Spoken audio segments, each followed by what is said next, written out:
Seriously? But, Mr. Morris, I don't understand, sir. How can you only be telling me this now? I'm afraid that there's nothing really I can do. I'm really facing a crisis. My hands are tied. But what about my film? Well, I'm afraid you'll have to come up with something on your own. Take it from me. Sometimes you just have to let things go. Same goes for this film festival.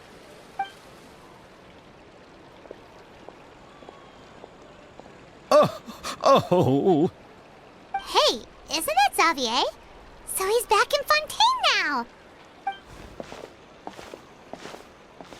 Xavier! Oh, why, if it isn't the dear Traveler and Paimon. I really didn't expect to bump into you here at this time. Well, I was doing just fine until I received some terrible news just now. The investor I was working with for my upcoming film has fallen upon some hard times and is no longer able to provide the promised amount of funds. Can't you just find a different investor? Unfortunately, that's not how it works. We had signed an agreement specific to the Fontanalia Film Festival, stipulating that I cannot work with any other investors until the festival is finished. The Fontanalia Film Festival? What's that? Oh, is this your first time participating in Fontaine's Fontanalia Film Festival? Then allow me to fill you in. The Fontanalia Festival was established to commemorate the legendary Loch Knights, who went on a quest to search for the Oceanids, and eventually welcomed the Hydro Arconageria.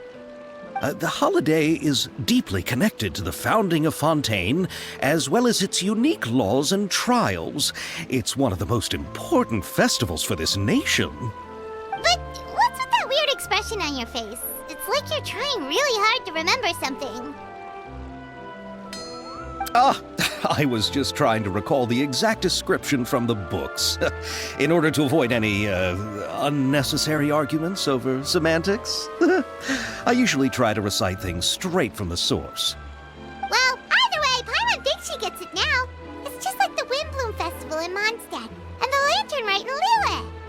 Yes, those are festivals of a similar variety. Who doesn't like a good festival? And just like those of other nations, Fontaine will hold a plethora of events around this time each year. To commemorate the Loch Knights, people will imitate them by putting on special costumes, raising golden cups, and going door to door asking for pure water. But a few years ago, Lady Farina started to find the whole idea a little drab, and so decided to change the part about pure water to sweets. That really doesn't surprise Paimon at all. The whole thing seems more akin to a carnival now, and it's quite popular among the kids. Every year you can hear a bunch of them saying, "Trial or treat." Oh, that sounds pretty fun. But how does that connect back to the film festival you mentioned? Yes, it appears I've strayed off topic. I just got too excited after seeing you. Let me get back to the point. The Fontanalia Film Festival is an event proposed by the Fontaine Film Association this year. Now that film technology has matured as a medium, it's the perfect time to introduce more people to the art form.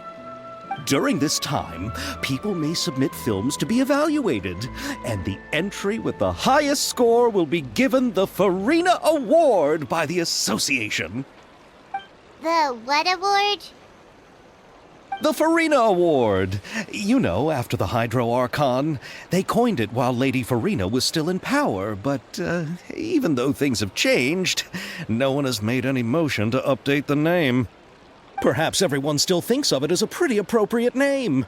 Even though she isn't the Hydro Archon any longer, Lady Farina is still Fontaine's superstar. Anyone with eyes can see the way she shines on the stage. Huh. Alright. Guess the name does work pretty well when you put it that way. Oh, but who would have guessed there'd be an issue with the funding? How will I ever explain this to Miss Chiori? Not to say all the other actors who traveled all the way here from Inazuma. Chiori? Sounds familiar. Where have we heard that name before? Yes, that's her. I asked her to oversee the event's art direction, including the design of the actors' costumes and appearances.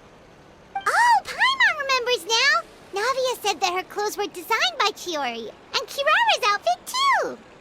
How to describe her? Well, she tends to be pretty direct and can be very forceful when it comes to dealing with people. The fashion world in Fontaine has dubbed her the Thundering Seamstress. Her remarkable designs have led many Fontainians to become very interested in Inazuma. Anyway, Chiori is acquainted with all the actors I've invited from Inazuma. Without her help, I don't think I would have been able to get such an international cast for the film. She really is a kind soul. Who are the actors from Inazuma? Do we know them? Why don't the two of you accompany me to the Aquabus station to welcome them? Judging from the time, the Aquabus should be arriving shortly. Chiori will be waiting to meet me there as well.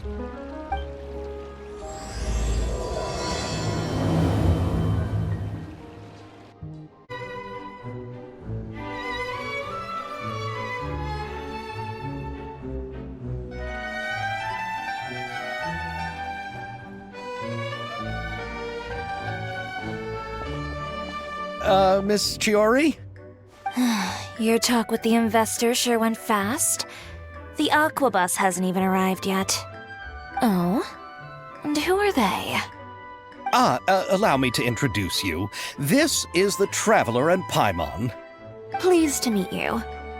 Likewise! We've heard the owner of Chioriya Boutique is a skilled seamstress, so it's a real pleasure to finally meet you in person. Why, thank you.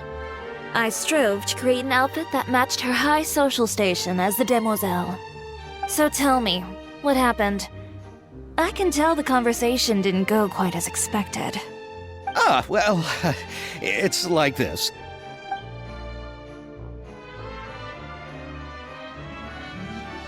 Ugh. I know, Chiori, you don't have to say it.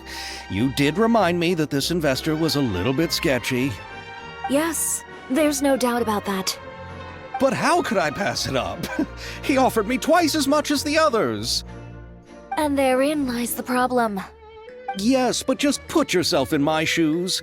After obtaining such an excellent script, it's only natural that I would want to make the most of the film. The budgets that the others had proposed were nowhere near enough. It's difficult to find someone willing to front such a large amount of mora, so... Don't be sad, Xavier. We might be able to help scrounge up some more together for you. Oh, thank you, Paimon. That means a lot to me. But the cost of the film is staggering. I'm afraid that any mora we can scrounge together in a short amount of time won't even be able to cover the actors' fees. We need to move on. What's happened has already happened, and there's no changing it. But now's not the time to give up. What? You're saying that you have a plan? No, that's not what I mean. I'm simply saying I wouldn't give up just yet. The actors I recommended aren't just after Mora after all.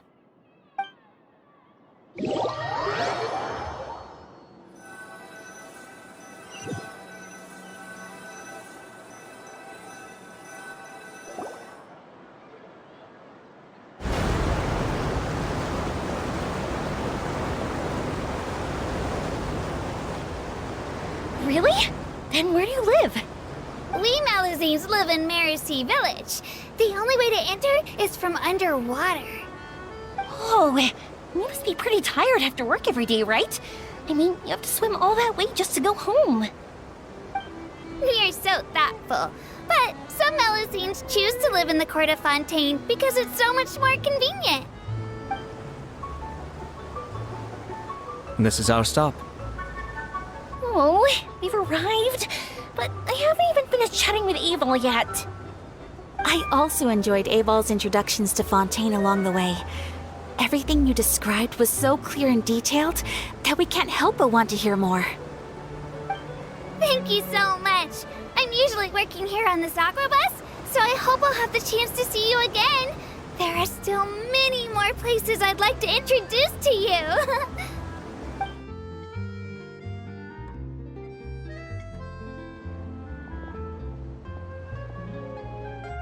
Welcome to the court of Fontaine.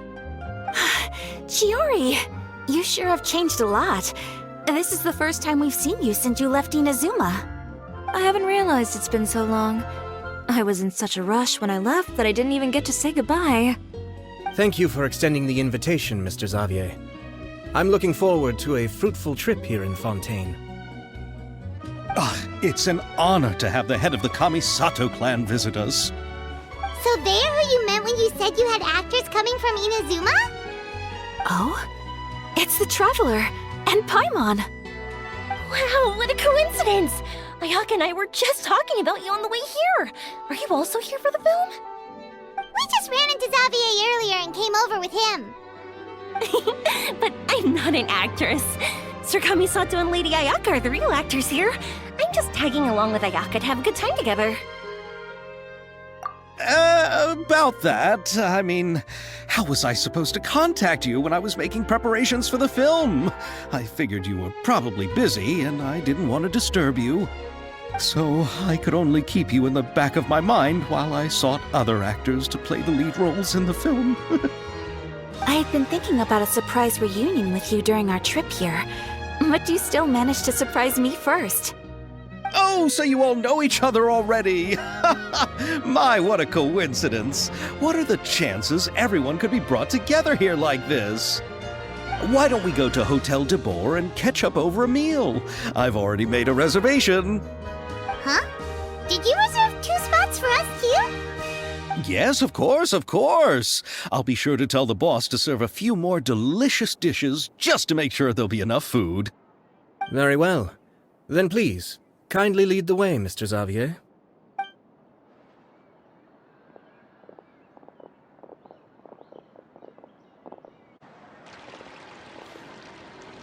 Wow, the buildings in Fontaine are so tall.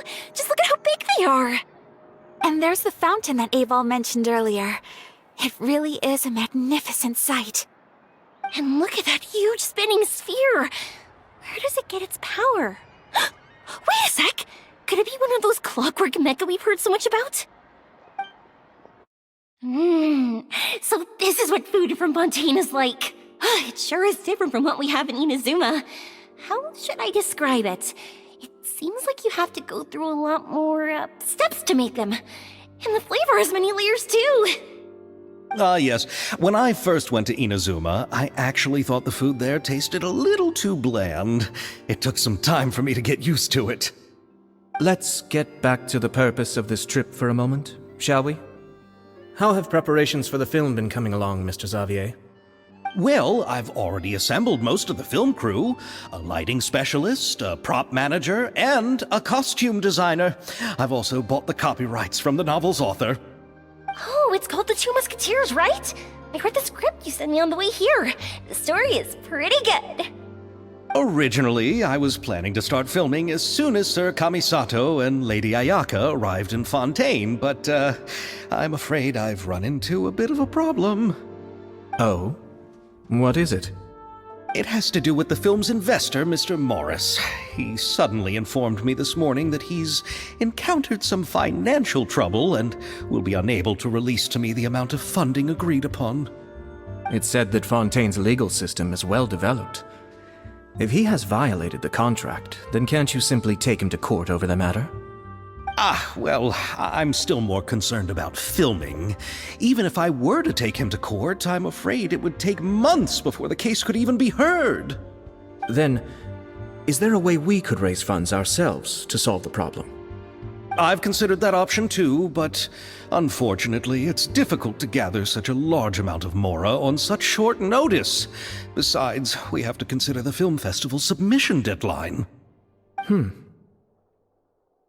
Mr. Xavier, if Ayaka and I were willing to perform for free, would that resolve the problem you are currently facing?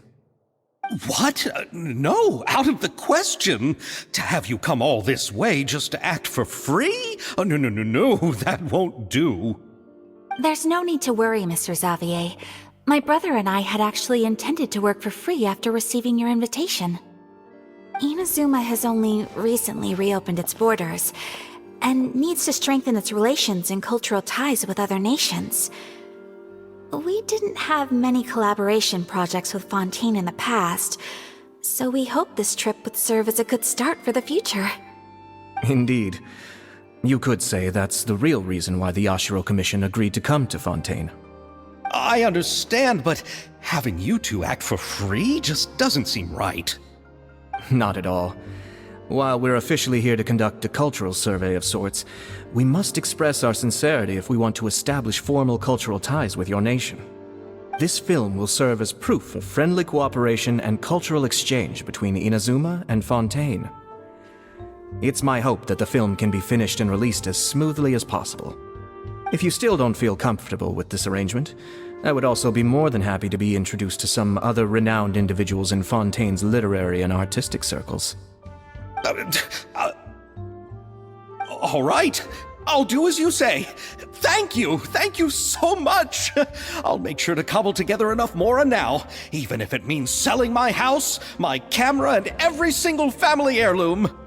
Come on now, no need to go that far. I'll also help you out as a brand sponsor.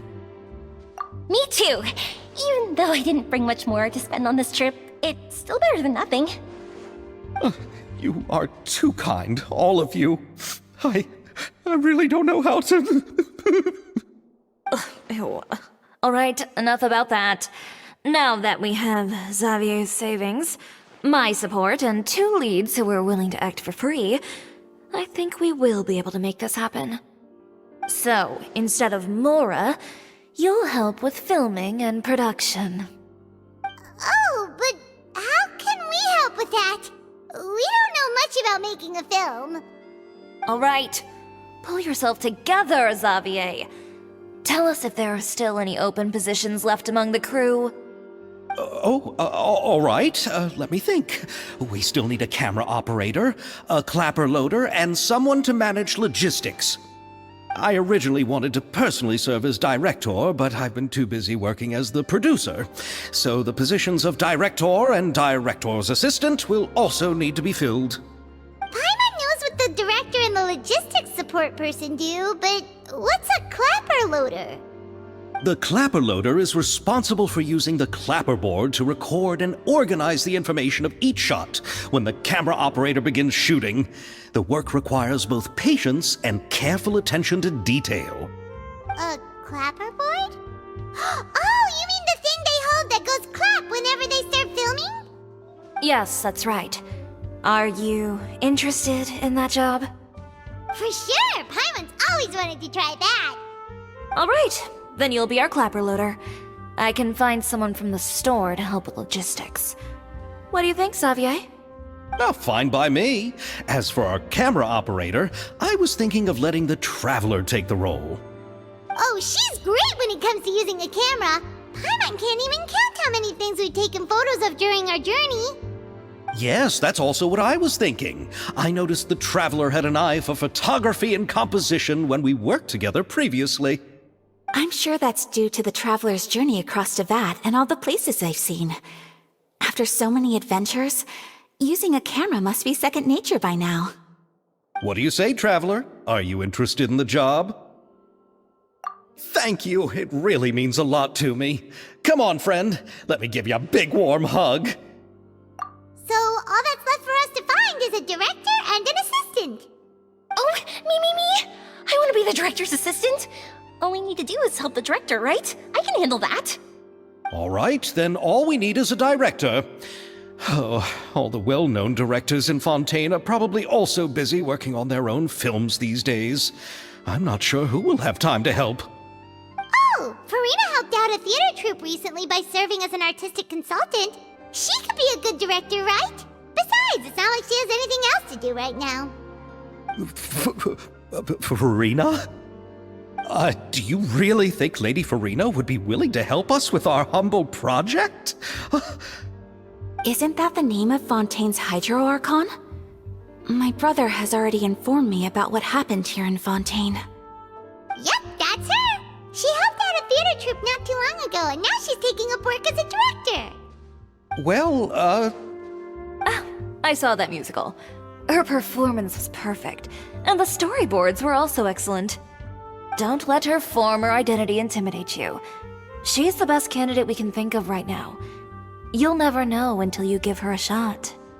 Fine, you're right, Shiori. I'll do anything for the sake of my film, anything! Then I'll have to ask the Traveler and Paimon to show me the way to Lady Farina's residence. I just hope she'll agree to help. Do you need us to also come along? No, there's no need to trouble you with this. Besides, you've just arrived in Fontaine, and I'm sure there are many places you would like to visit.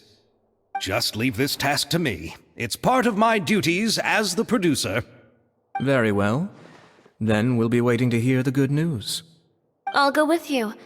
By the way, you might want to consider bringing a gift. And don't worry, we won't simply drop you off at Farina's place. We know Farina pretty well by now, so having some familiar faces there should help your chances. Besides, the whole thing was our idea in the first place. All right, then I'll start making preparations. As for the gift... A gift for someone who was once seen as the Hydra Oricon. I wonder what she would like. I recall that Lady Farina once fancied a clockwork ring, so perhaps I should get another exquisite clockwork contraption for her. Huh? Can't we just bring some desserts, like the Fontanelia mousse? But wouldn't that be a little too cheap? She does like desserts, though. Isn't the Fontanelia Festival happening right now? I heard Abel tell us on the Aquabus that Farina introduced the tradition of going door to door and asking for sweets. To do something like that, she must have a real sweet tooth. I agree with Yoimiya. If the gift is too fancy, it might actually make her feel more uncomfortable. Alright then, let's go buy some Fontanelia mousse. But will that really be enough? We'll be asking her to do a lot of work, you know. You're right. We need to further sweeten the deal. Huh? You want something even sweeter than Fontanelia mousse? Yes, we'll need a gift that's sweeter than any dessert in the world. Well, what could that be? Your words of praise. We're here! This is where Farina lives. Okay, I'll go knock on the door.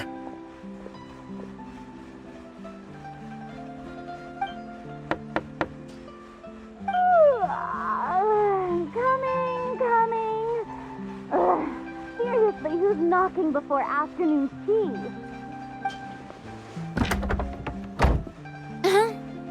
Who are you? Lady Farina, please allow me to introduce myself. I am Xavier, a film director. Hello. Oh, is that the Traveler and Paimon I see behind you? And who's this? I'm Chiori. Ah, the one from Chioria Boutique. Hello, hello. So, what are you all doing here? Do you need something? Did you just get up, Farina? It's already past noon, you know. Huh? Paimon means the weather is so nice in the afternoon and the sun is so warm. Just like how you make us feel. Sleeping in late is a really smart idea. No. I was just up late last night reading some novels. What does sleeping in have to do with the weather? This is a small gift we've prepared for you, Lady Farina. We hope you like it. No need to be so formal. I'm just a regular person like everyone else now. Oh, is this Fontanelia mousse? It's one of my favorites. That's great! So, actually, there's something we need your help with. Given your renowned passion and understanding of drama, I would like to ask that you serve as the director of our film crew. Oh, but didn't you just say that you're a director? Yes, but for this particular project, I'm mainly working as a producer. Besides, I'm sure that your understanding of the performing arts far surpasses my own, Lady Farina. Are the Traveler and Paimon also part of the film crew? Yep, we sure are. Paimon's the clapper loader and she's the camera operator. Camera operator.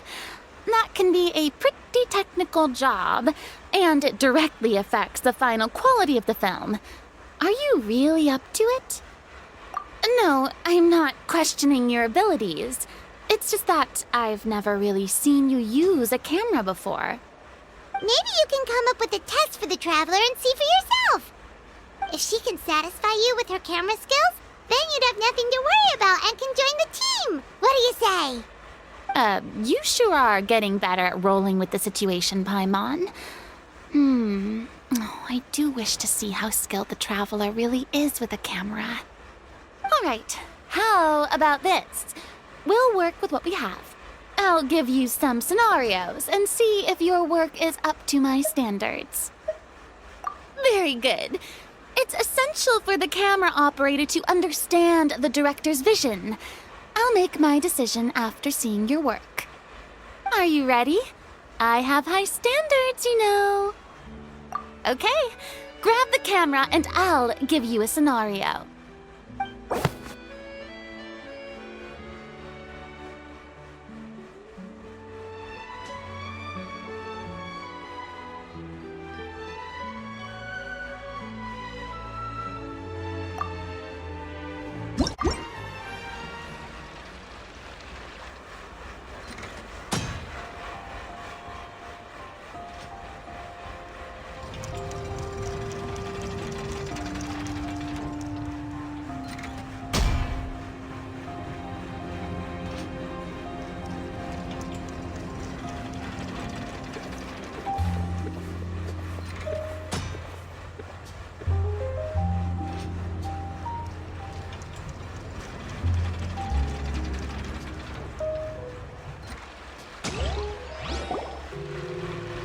Oh, it appears that you have more skill than I thought.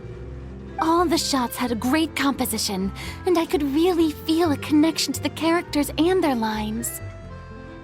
Yeah! Does that mean you agree to be our director, Farina? Did you think I would agree just like that? After our performance of the Little Oceanid, I've begun to make a name for myself again, you know. In fact, I've already had several troops approach me for the Fontanalia Film Festival.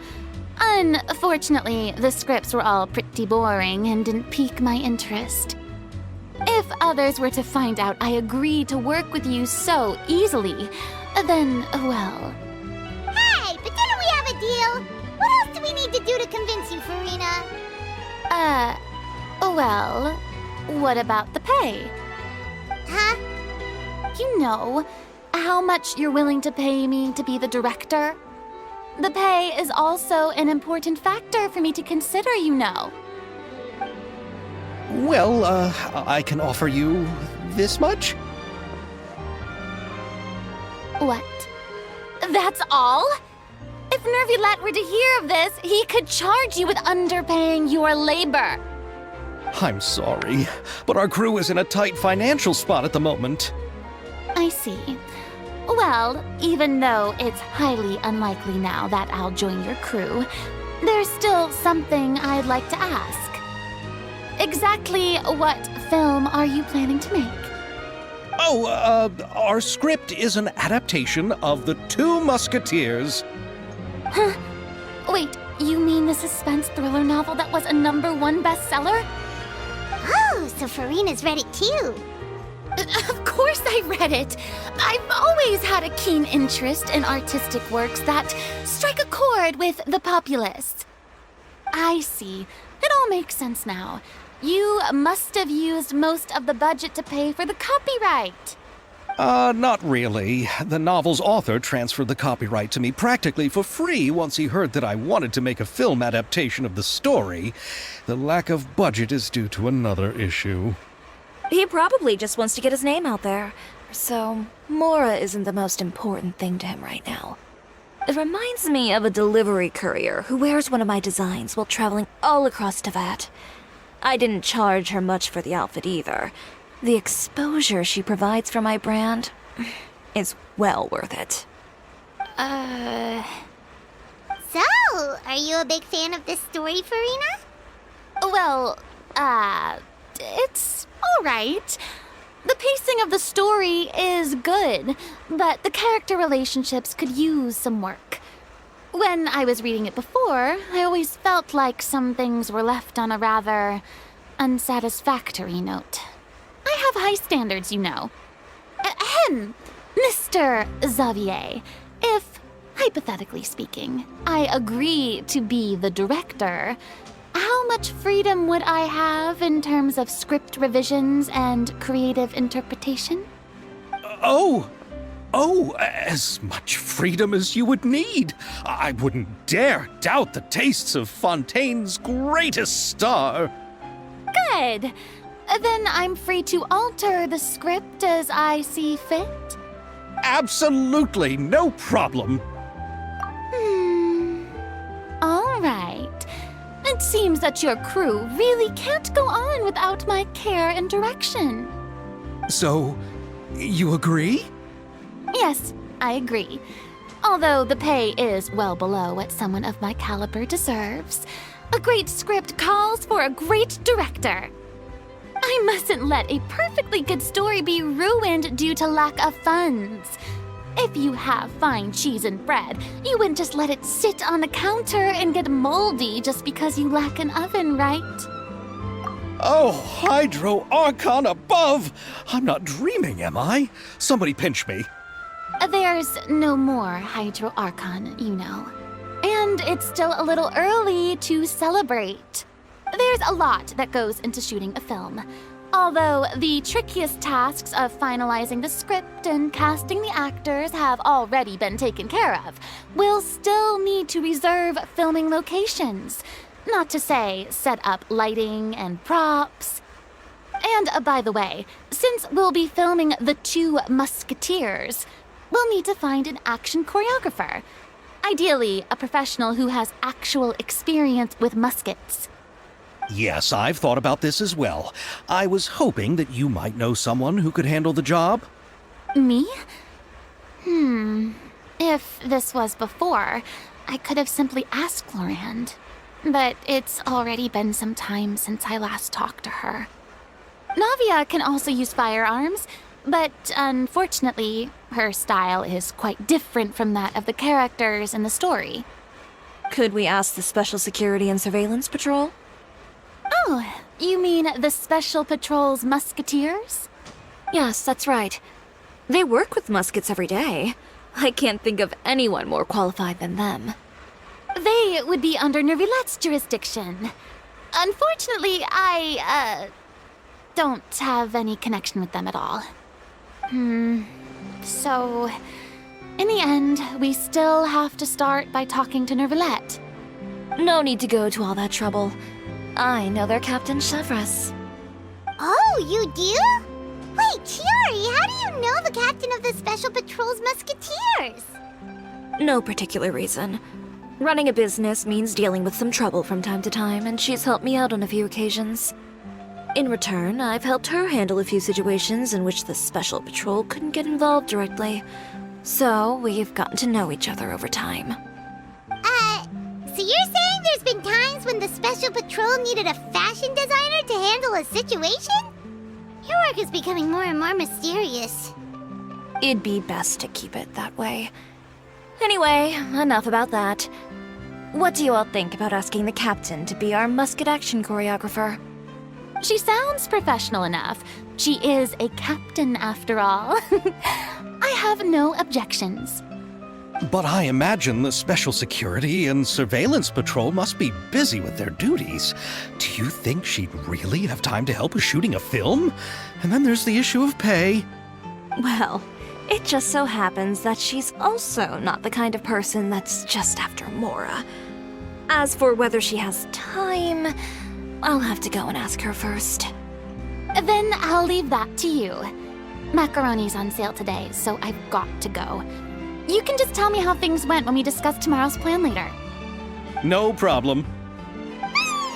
Having Farina join feels like a big boost to our team.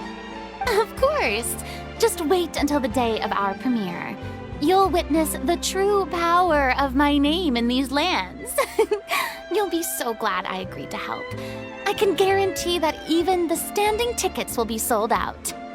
I'll I'll be sure to ask some people I know to see if they'd be willing to act as extras.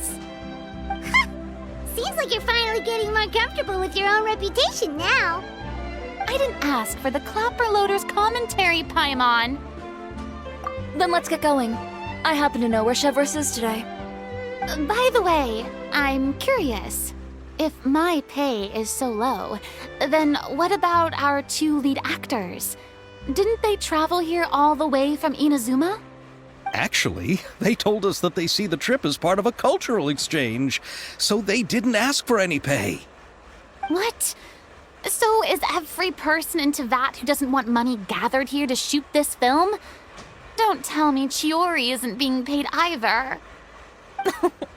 I already knew Xavier from before, and he's also agreed to give my brand some good exposure. It seems the gods have really smiled upon you, Xavier. And that certainly doesn't include me, mind you.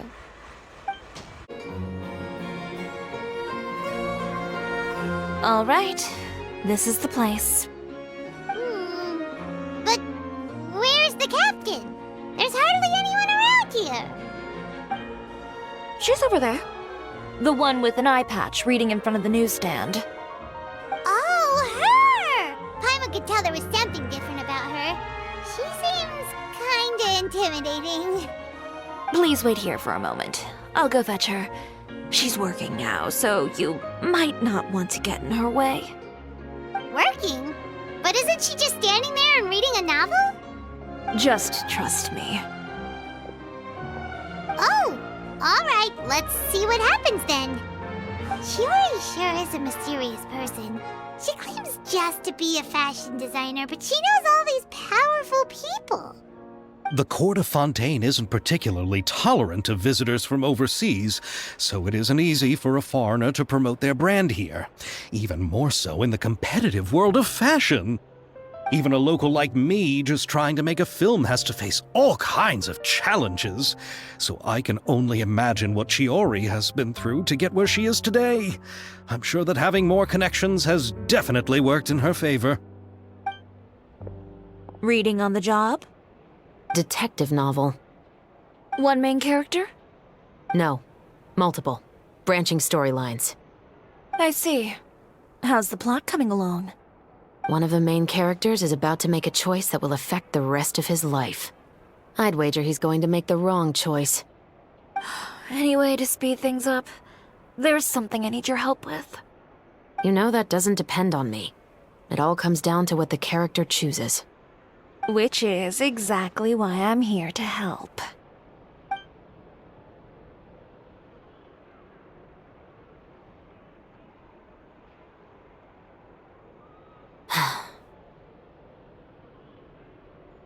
All right. It appears he made the wrong choice in the end. Halt! Huh? What's going on? Hand over whatever you're holding. Oh, it's just a book. I didn't buy anything else. Then I'm sure you wouldn't mind letting me have a look. Excuse me, officer. I don't mind you standing around here, not purchasing anything, but I'd prefer if you didn't disturb my customers. It's bad for business, you know. Don't give me that act. You won't be able to get off so easily either. I am Chevreuse, captain of Fontaine's Special Security and Surveillance Patrol. I will say this one last time. Hand over whatever you're holding at once. And before you do anything unwise, let me remind you that I'll have you on the ground before you can even think about making a run for it. All right. I'll give it to you. But please let me say something first. If there's any contraband in that book, then the shopkeeper here is the one who slipped it in. I don't have anything to do with this. Why, you trying to leave me on the hook, huh? You were the one who said you wanted it. Save it for the interrogation room. Take them away, Letelier.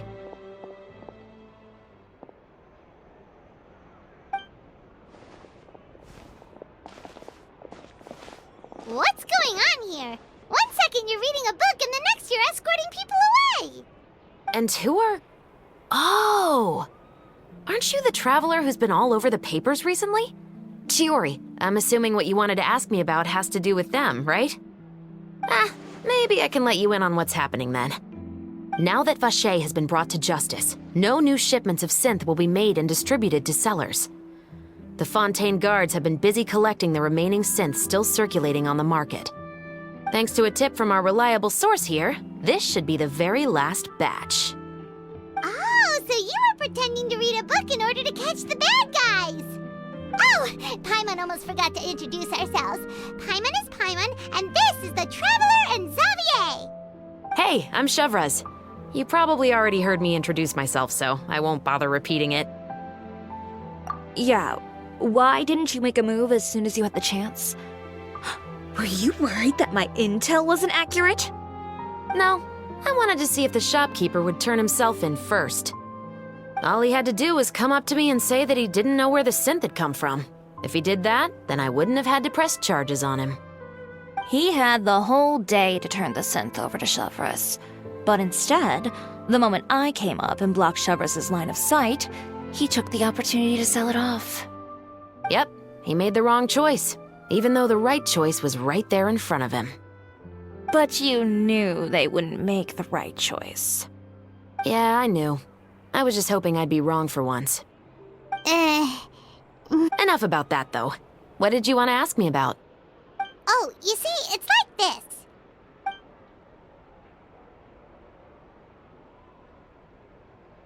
The Two Musketeers. You certainly have a good eye for a story. So what do you need me to do? Just be the action choreographer for the actors? Yes, that's right. I want to make sure we get all the details right. I want the actor's posture and understanding of firearms to be as realistic as possible. However, I'm afraid this work will require a bit of your time, since you'll have to be present whenever we're filming. Also, as for the pay... No need to say any more. I'll join. Huh? Just like that? Really? You're willing to help us with our humble film project? Sure, it's no big deal. As I said, we've wrapped up our investigation here, so I don't have any other tasks on my plate for the moment. Besides, I personally really like this novel. I even have the collector's edition at home. Stories where justice prevails over evil never get old for me. Then we've got a deal? Yes, I'll see you on set tomorrow. Oh my! I can hardly believe it! I should tell Lady Farina immediately. Oh, and I must tell the prop manager and lighting technician to get everything ready. We start filming tomorrow! Calm down, Xavier. The film is going to take more than just a day to finish. Still, I should also head back now and start preparing the actors' costumes and makeup. Alright, guess that's it for today then. Traveler, Paimon, please stay for a moment. I have something to tell you. Then I'll take Xavier back. Poor thing. He's so excited that he can't even walk straight anymore. I don't want to spend our first day fishing our producer out of the fountain.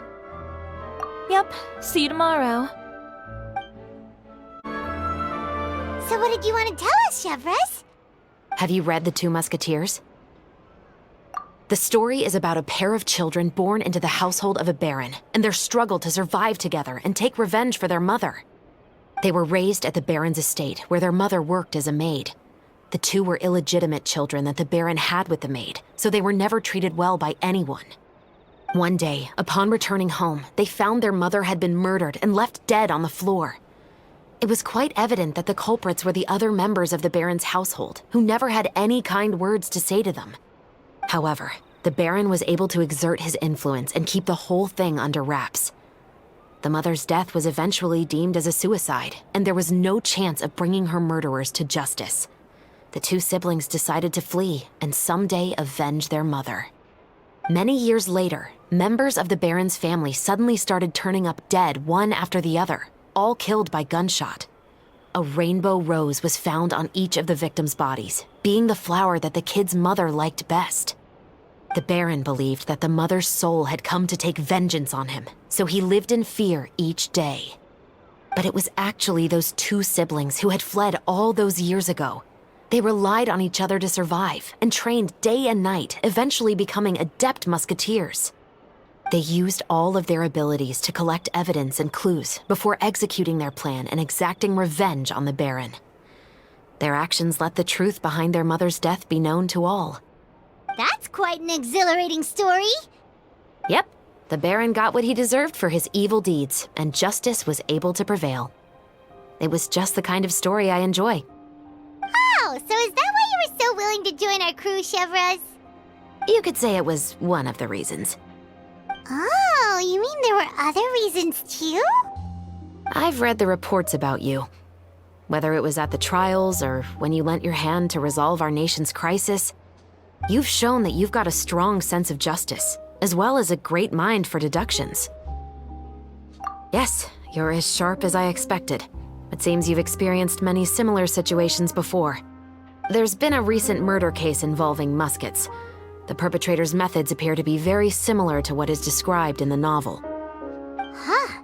Really? But Paimon didn't see anything about that in today's papers.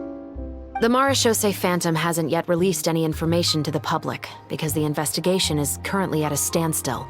The murderer is extremely cautious. A murder involving firearms? But not that many people use those in Fontaine, right? Impossible. We perform a routine inspection of our firearms and ammo reserves every day. If one of the weapons had been fired, it would stick out like a sore thumb. Besides, I trust the members of my platoon. However... Well, that's all I can disclose about the case today. Huh? What do you mean? I hope you all can go back and get some shut-eye. You can decide tomorrow whether or not you'd like to join the investigation with me. I'm aware this might not be the ideal time to add more to your plate, but the more capable people we have, the better the chances that justice will prevail. Carrying out investigations isn't actually supposed to be our responsibility. Our job is to apprehend the perpetrators. Finding them is really up to the Marechaussee Phantom. You could say I'm taking part in the investigation out of personal interest. I don't want people to see Muskets in a negative way, and also, I'm concerned about the similarity between the crimes and the story. You mean they might be connected somehow? I suspect so. Just to make myself clear, this is not an order, nor is it a deal of any kind. It's a request, nothing more. If you two have any interest in the case after we finish filming tomorrow and are willing to assist me, then I would be most grateful. What do you think, Traveler? Yeah, you're right. Paimon's getting a little tired, too. We've really been hustling all day. You'd better head back and get some rest. It's good to keep a calm mind, especially when you're about to make an important decision. Otherwise, when the moment comes, you might end up like that shopkeeper and not even realize that the right choice is right there in front of you.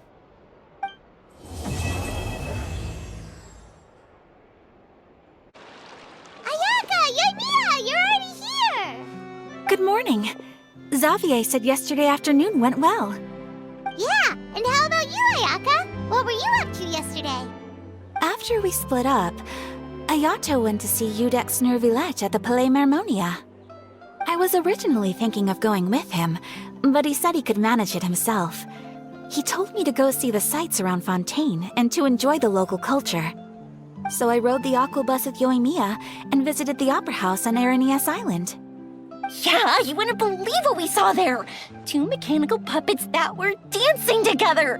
You've already seen them, right? Yeah, those two! Amazing, aren't they? We sat and watched for quite a while. It was mesmerizing. Like we could keep watching them forever. Oh, it was the same for us the first time we saw them, too!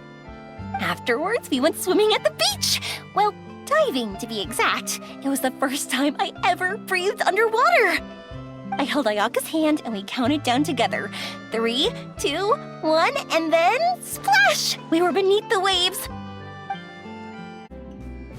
At first, I didn't dare to open my mouth. But once I couldn't hold my breath any longer, I decided to take a big breath in. Turns out the water wasn't as salty as I imagined. It didn't really taste like anything at all. Before I knew it, I was breathing like normal down there. It was an amazing feeling. Ayaka said I was too nervous and needed to loosen my grip. She got used to everything way faster than I did. I knew that the Traveler could do it, so I had no doubt we could do it too. That helped me feel at ease as soon as we dove in. The underwater world in Fontaine truly is beautiful. I love seeing the romaritime flowers blossoming underwater, like little candles lighting up the streets at night.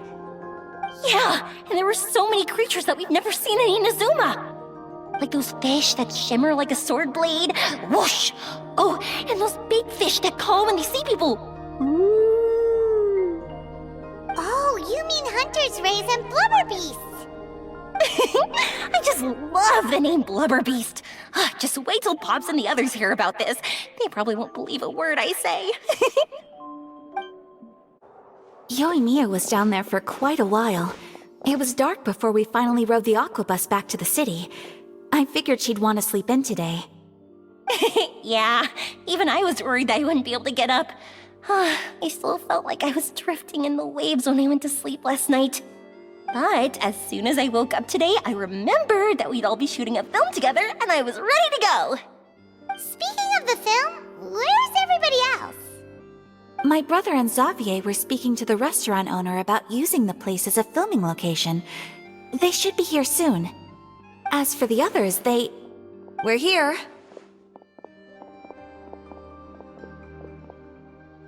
Please excuse my tardiness. I just finished the Special Patrol's 6-mile morning jog. Wait, 6 miles? I'm so tired. I heard you all chatting, so I decided to come down. I sure could use some of that endless energy everyone else has. good morning, everyone. Morning. Can someone fetch me a cup of coffee? More milk, hold the sugar. Sure, I'd be happy to do that for you. No, you can't go anywhere. Please, have a seat over here so I can get started on your makeup. The last thing I want is coffee stains on my costumes. I can get the coffee. It's the perfect job for an assistant.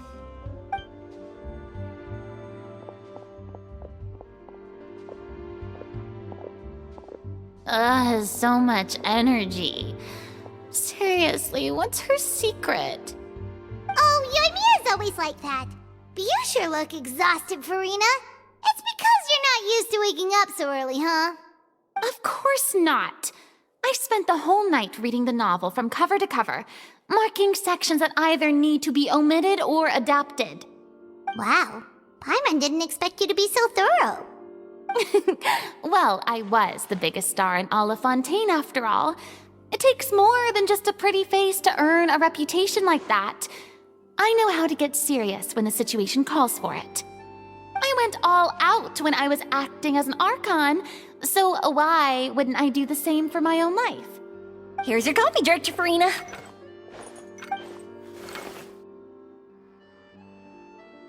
Oh, thank you.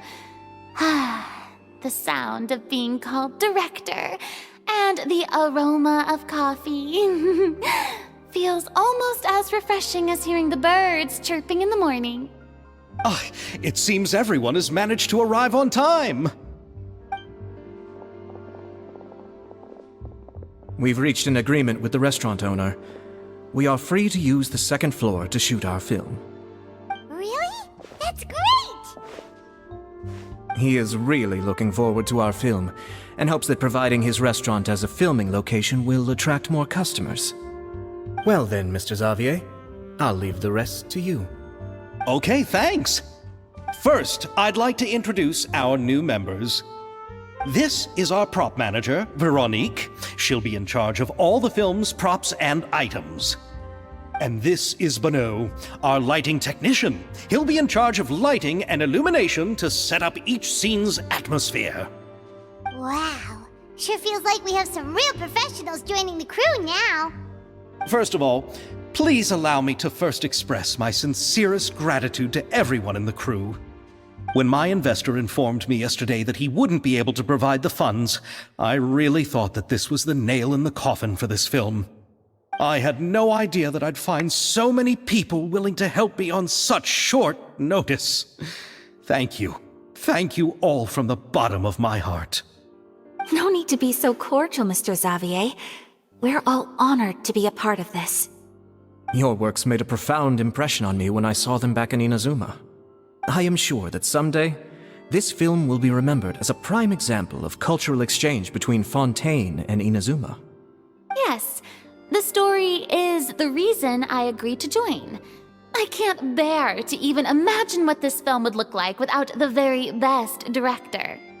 Anyway, I would like to make a promise to everyone that as the producer of this film, I'll do whatever I can to ensure that everything goes as smoothly as possible. This is not just my film. It also embodies the thoughts and feelings of every person here, as well as the endless effort we are about to pour into it. So, without further ado, the Two Musketeers will officially begin filming now! You may take it from here, Director Farina. All right, listen up, everyone. The first scene takes place when the two young musketeers are living at the Baron's home, still unaware of all that is about to happen to them. We'll need props and lighting to set the scene. Our lead actors can go get their makeup done, and extras, please take this time to go over your positions. Whoa. Seems Farina's really kicking things into gear as the director. Is everyone clear? I don't want anyone traipsing around the set like umbrella finches. All right, cameras will start rolling as soon as the set is ready. Let's make a film that'll make some serious waves in Fontaine. Not the kind of waves that drown people. I mean, the good kind of waves. Seems like she's still a bit traumatized by that. Anyway, let's go see if there's anything we can do to help.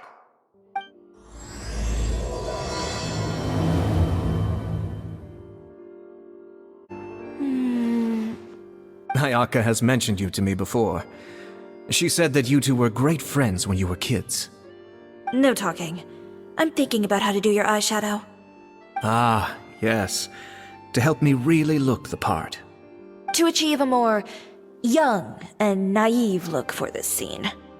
Are you saying the wrinkles around my eyes are too deep?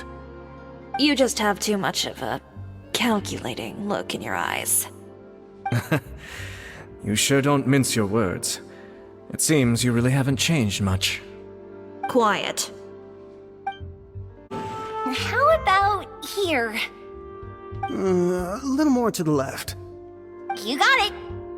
Hey, Yoimiya, do you need a hand? No, I'm fine. You know, doing the lighting is kind of like designing a fireworks show. It's interesting to imagine what kind of atmosphere the lights will create. I heard that the Traveler will be operating the camera and Paimon will be the clapper loader, right? Those roles are just perfect for the two of you. Really? Is that because it'll be easy for Paimon to hold the clapperboard while flying? Well, sure, there's that, but that's not exactly what I meant. I just think that after all your journeys together, you two must have developed a super close bond and just naturally know how to work with each other. If I'm not mistaken, the director will want the cameras rolling as soon as the clapperboard goes clack. Oh, I see. It's amazing to see the magic behind filmmaking. Yoimiya, we need lights over there, too. Oh, on it! I've got to get back to work. Chat with you later. Oh, it's exciting to see so many people working together to bring the film to life. Seems like Yoimiya's really getting into it. But she was right. We do have a super close bond, don't we? Paimon's really happy to hear that. So, this is a real musket? No, it's just a prop weapon. Not bad. Have you seen a real musket before? Only in books and newspapers. I made this one based on the relative shape and proportions I saw in reference images. When we're filming, some special gunpowder will be applied around the muzzle, which will help create the flash and smoke effects of a real gun being fired. Which means it'll be up to the actors to portray the recoil. That's right. The sound effects for gunshots will also be added in post-production. Thank you, Veronique. I think I know where to start now. However, the musket's gears and firing pin could still use some work. Adding some wear on the metallic components will make them appear more realistic. Also, be sure to rub the muskets with some oil each time before we start shooting. That'll give the impression that the firearms have been well maintained. Good point. You seem to know a lot, Miss Chevres. I assume you use these types of firearms on a regular basis? Yes, I perform routine maintenance on my weapons every day. Just like we as people need to eat and sleep, muskets need to be cleaned and maintained. I also perform similar care for my sword every day, and familiarize myself with its shape and weight, to the point where it feels like a natural extension of my body. Yes, this way, our weapons will never betray us in the heat of battle. Yes, well said. It seems we have the same philosophy on this topic. Oh, sounds like they found a common interest to talk about. Though these props differ from the muskets I use, I can still give you some pointers. Good. I look forward to your instruction. First and foremost, never point the weapon at anyone, regardless of whether it's a real or prop weapon or whether you're holding it or it's on the table. This holds for any time when you're not actively engaging an enemy. Okay, understood.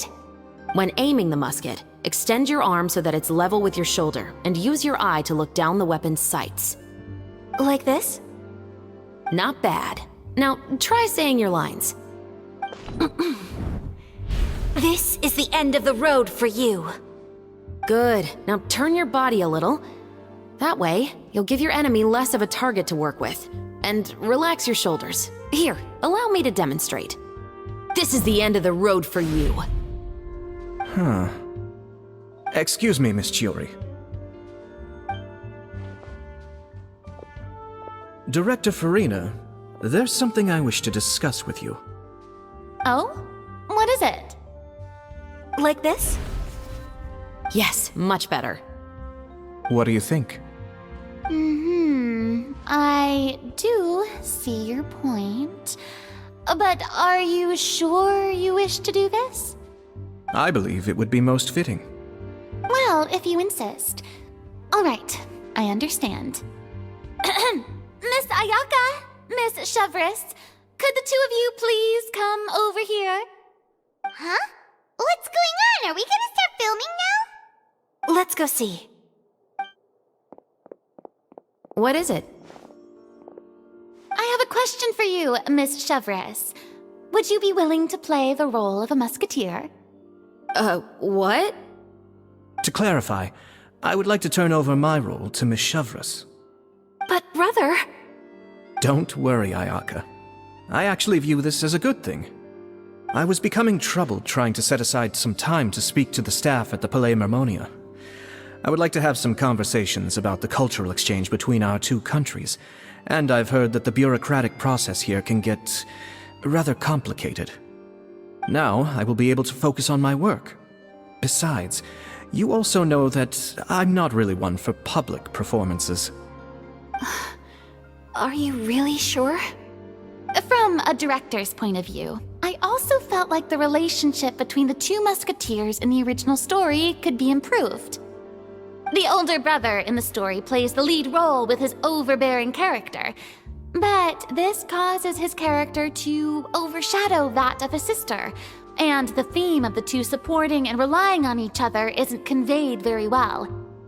But if we were to change the siblings to two sisters of a similar age, then that aspect of the story might come through more clearly. Also, I've seen you instructing Ayaka. That cold and dignified personality is exactly what we need for the older musketeer. Of course, even with all these insights, the decision should still be made by Miss Chevres. Chevres mentioned that she really likes the story, right? Paimon bets that she'll take the role. All right, I'll take the role. Good. It's decided then. I'll get started on making edits to the script. We'll also need to make some immediate adjustments to the lighting, props, and costumes. I have a feeling that our adaptation will be even better than the original story. You're doing a great favor for me, Miss Chevres. You have my gratitude. Don't mention it. I like this character, so if anything, I should be the one thanking you. Well, since my brother is the one who brought up the idea, I suppose there's no need to worry. Let's go, Miss Chevres. I look forward to working with you. Please, just call me Chevres.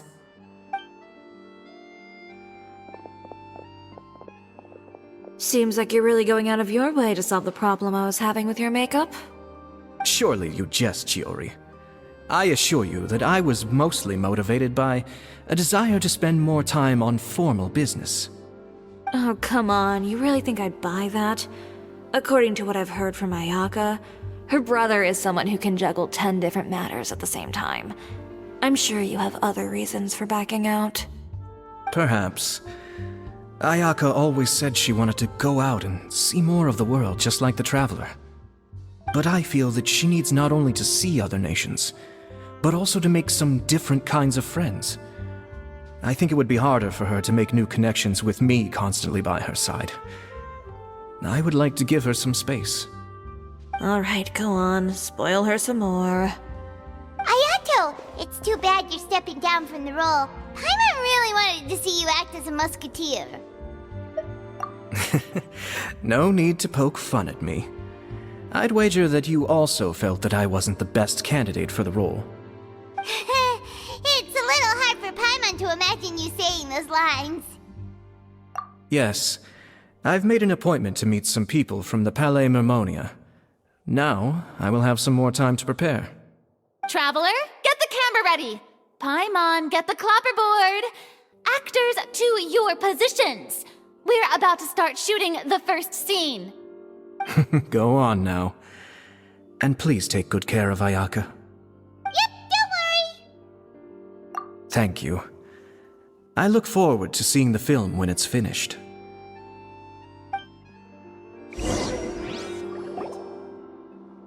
All right, now that we're all here, let me help set the scene for everyone. The first scene takes place when our two main characters are still living at the Baron's estate.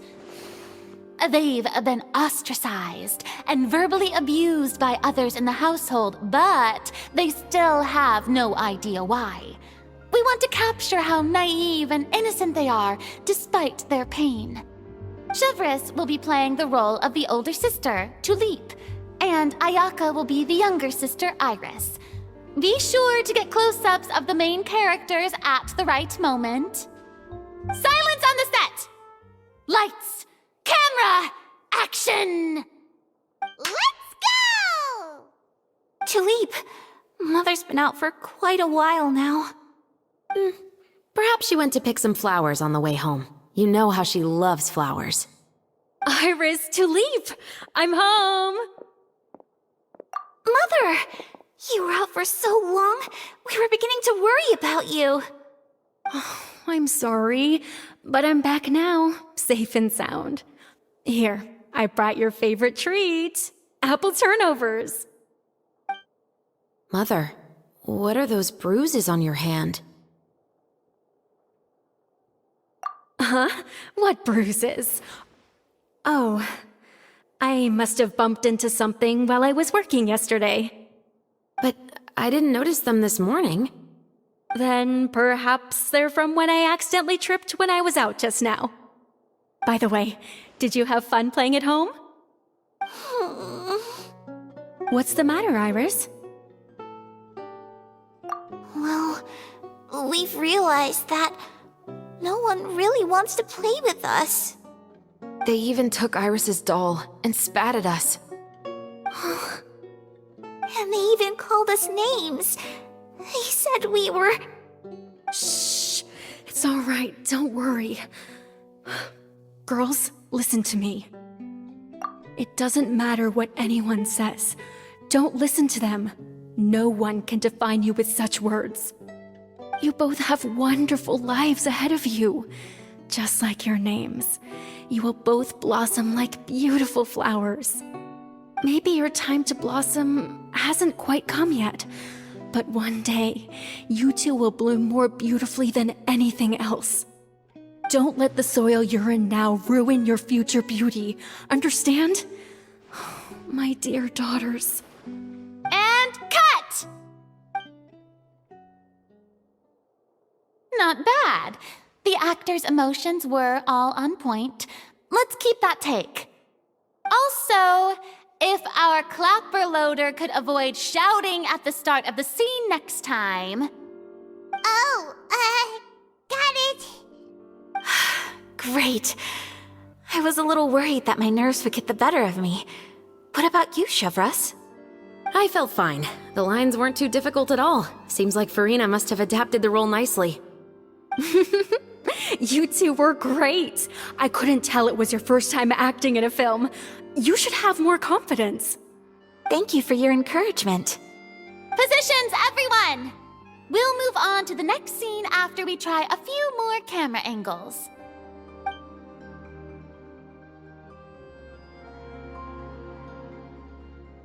This scene is when our two characters return home, only to discover their mother has been murdered. Ready? Lights! Camera! Action! Mother, we're back! Mother?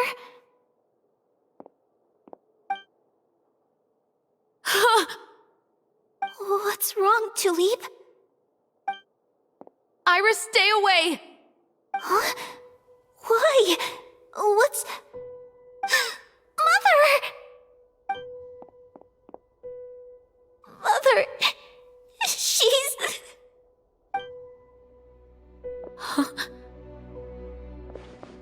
There's poison in this cup.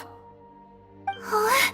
I could have sworn I've seen this kind of cup before. Those aristocrats. They didn't even try to cover up their actions.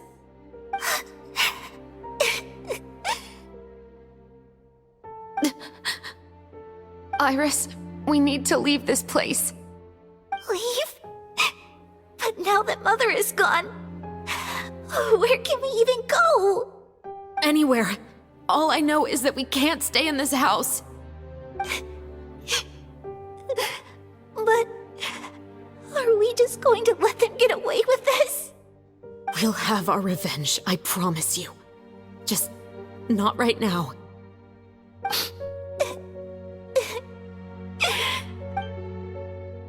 Come on, let's go.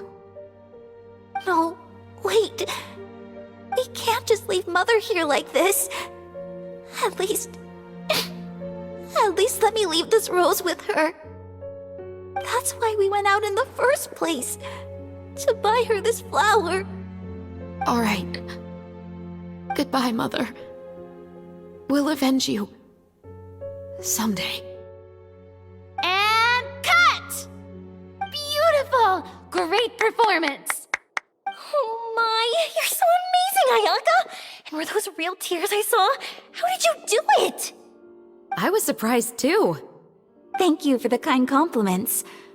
Actually, as soon as Director Farina said action, I told myself not to think about anything. I just felt the weight of the moment and became the character. It's quite similar to practicing the art of the sword. You clear your mind and focus only on what's happening in front of you. Ayaka's performance was amazing. Have I discovered an acting prodigy? Pipe down, everyone! We need to move on to the next scene!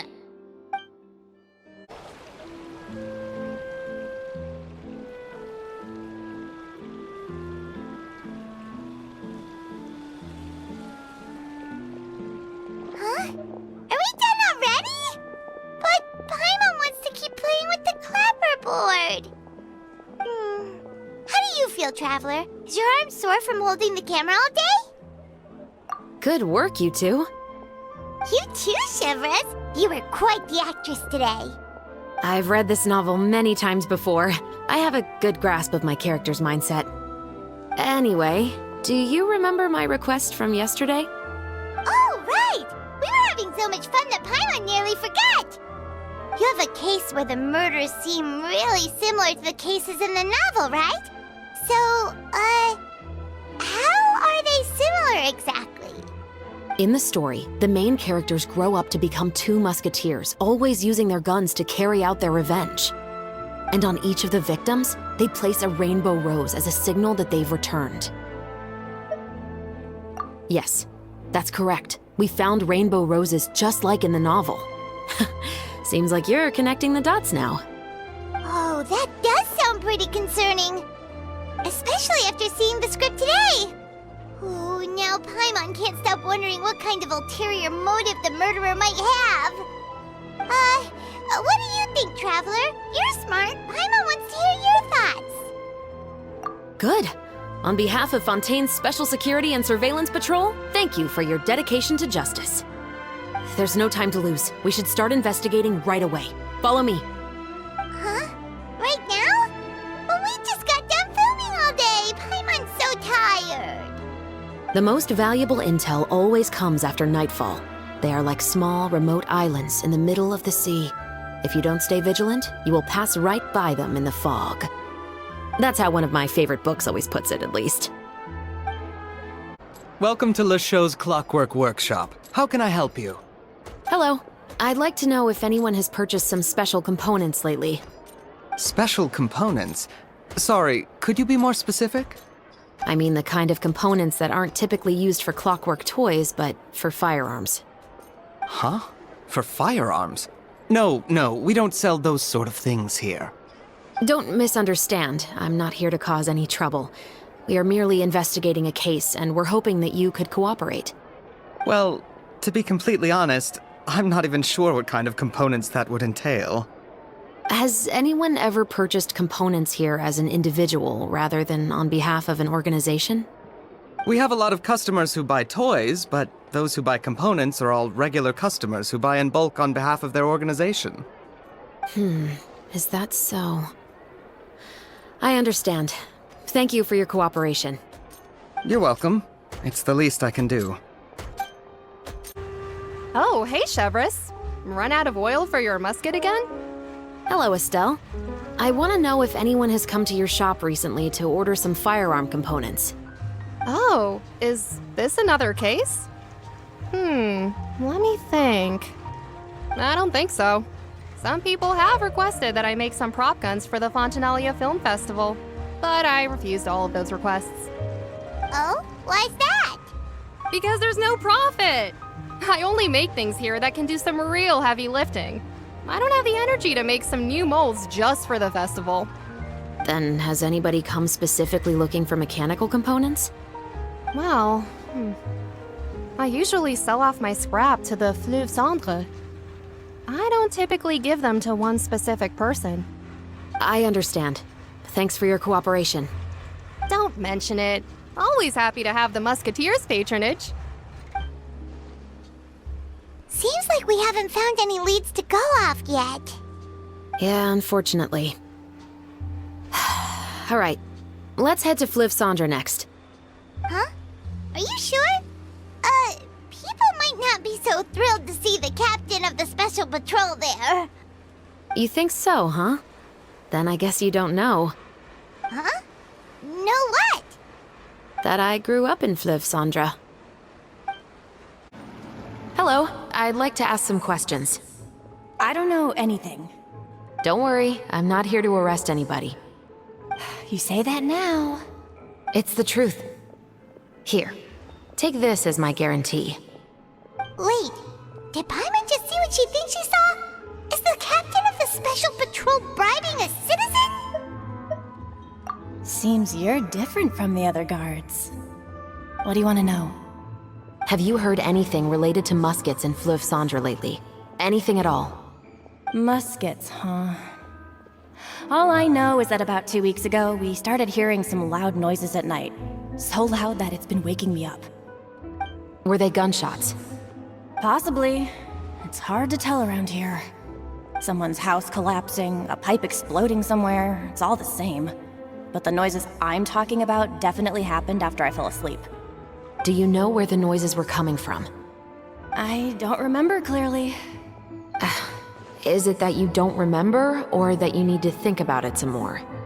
You tell me. Then please, think about it some more. She's giving her even more Mora! The noises came from the end of the Southern Waterway. I came out and had a look for myself and I wasn't sleeping well, but I didn't dare get too close. That's all I know. All right, I'll take your word for it. Thanks for the pâte de fruits.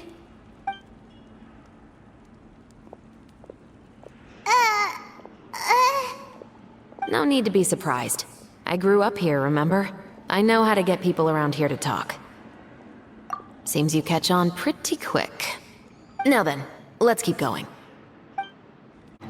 It's been a while, Tetro. Please, just get on with your request.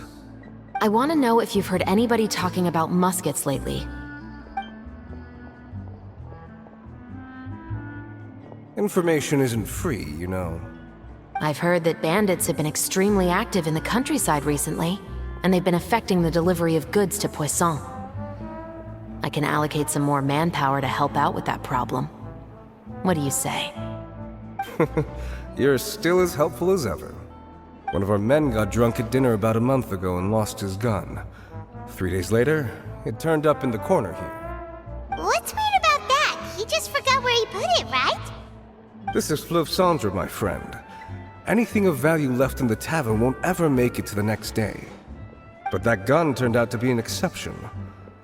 It didn't get any new wear and tear on it, and didn't even appear to have been fired.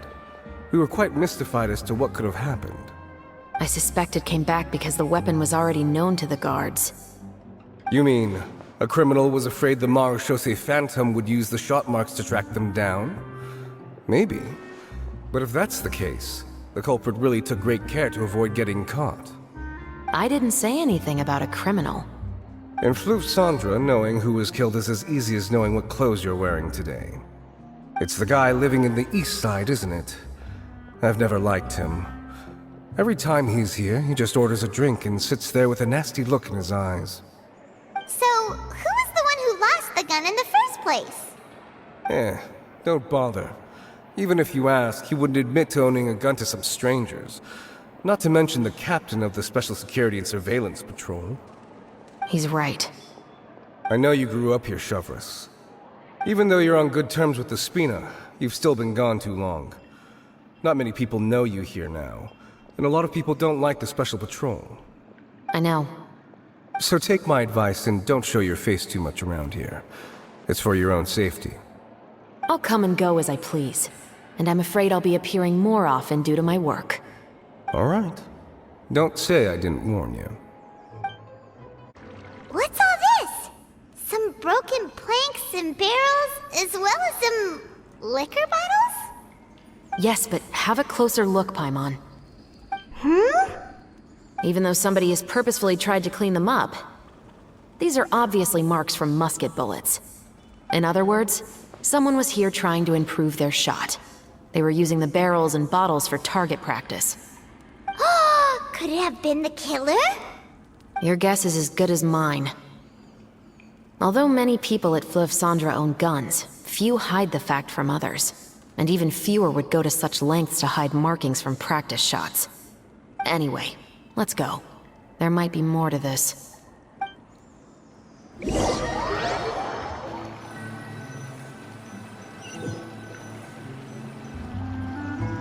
Seems like that's all we'll be able to uncover for today.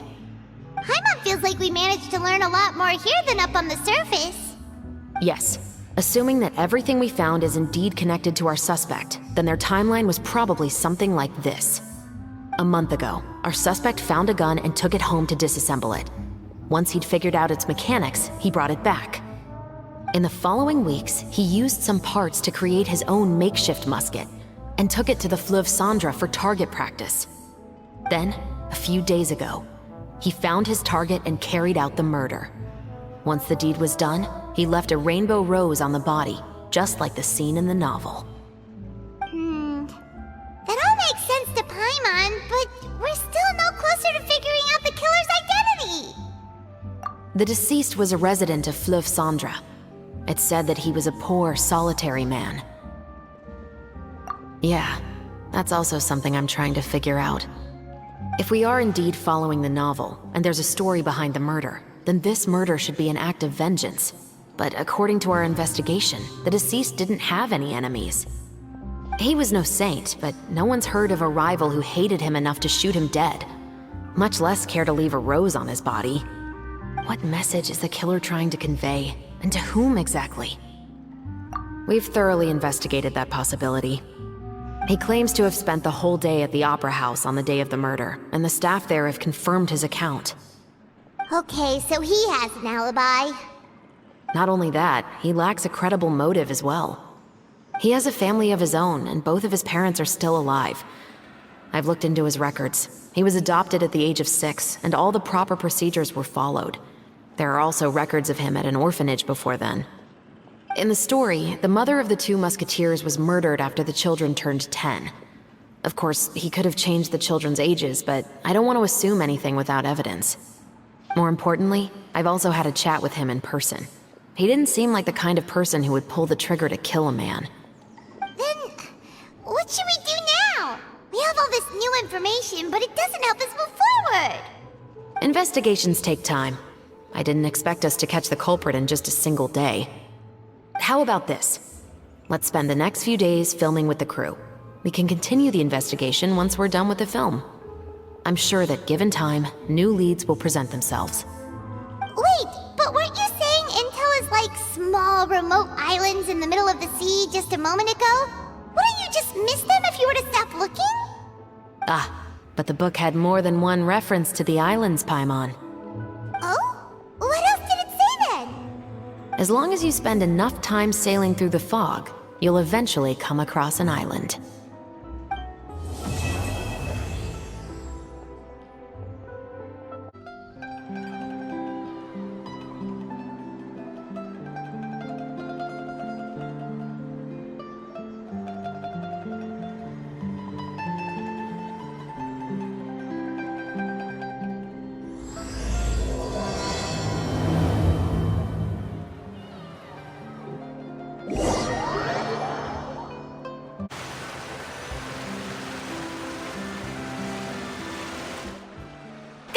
Everyone, we're looking to wrap with our 2 main ladies today. I can already smell our success. What do you mean, looking to wrap? Oh, aren't you the expert now? This upcoming scene is the 2 musketeers' final confrontation with the Baron. There will be quite a bit of action, but no choreography beyond what we've already rehearsed. Anyway, get ready. Lights, camera, action! The view is beautiful tonight. It reminds me of that fateful night 10 years ago. And now that I've said it, I can even make out the faint fragrance of herbal tea in the air. Enough, villain! It's time that you pay for the death of our mother! My dear Iris, have you forgotten your manners? How can you speak like this to your own father? I'd sooner swallow all of my teeth than call you father. What did I expect? Seems the daughters have turned out to be just as obstinate as their foolish mother. In this world, mora and status is everything. She thought she could blackmail me using her children and force me to grant her recognition and concessions? Ah, how naive can a woman be? Mother never asked a single thing of you. All she wished was for us to live a peaceful life, just like the others. It was you who personally brewed the poison of prejudice and sent Mother to her death. Compared to that deadly poison, the 2 bullets that will soon pierce through your heart will be like sweet mercy. And that's exactly why I said you're just as naive as her. Did you really think 2 muskets would be enough to defeat me? So let's see. What is stronger? Mora and power, or the 2 muskets in your hands? Get them! Tulip! There are too many of them! It'll be okay. We'll cover each other, Iris. And Mother will be watching over us, too.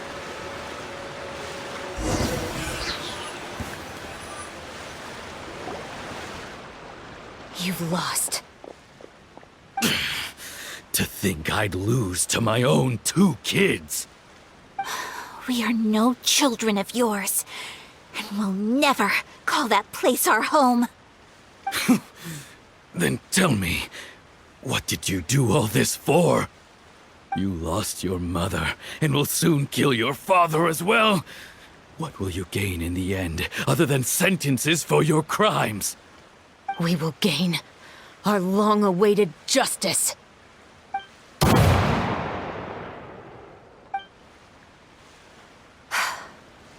It's over. Finally, it's over.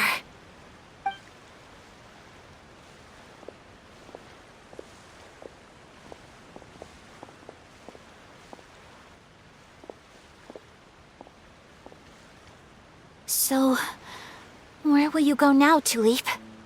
I'm not too sure, Iris. Maybe somewhere with lots of flowers? After all, Mother always did love going where the blossoms were. What about you? I want to go visit Mother's grave. Yeah, that's not a bad idea. Huh? Tulip, look! What is it? It's Mother's favorite. The rainbow rose. Look, it's blooming again. Excellent! That was beyond mesmerizing. Even I didn't expect this scene to go so well. And we got it in a single take. All right, everyone. We've got a wrap for Tulip and Iris. Congratulations, Ayaka and Chevres! Thank you. I didn't expect our parts to wrap so quickly. I wish I could savor the experience for just a bit longer. Paimon totally understands. Paimon's not ready to say goodbye to the clapperboard either. Filming has really been a lot of fun. You were great too, Chevres. The way you said, long-awaited justice. It gave Paimon chills. That is indeed my favorite line in the whole book. I still remember trying to act it out in my room the first few times I read it. Whoa, Paimon would have never guessed you're that type. Who doesn't like stories where the guilty are punished and justice prevails over evil? Don't forget, I'm the captain of the Special Security and Surveillance Patrol. Captain, I have something urgent to report. Please excuse me, everyone. I'll be back in just a moment. It's okay, don't worry about us.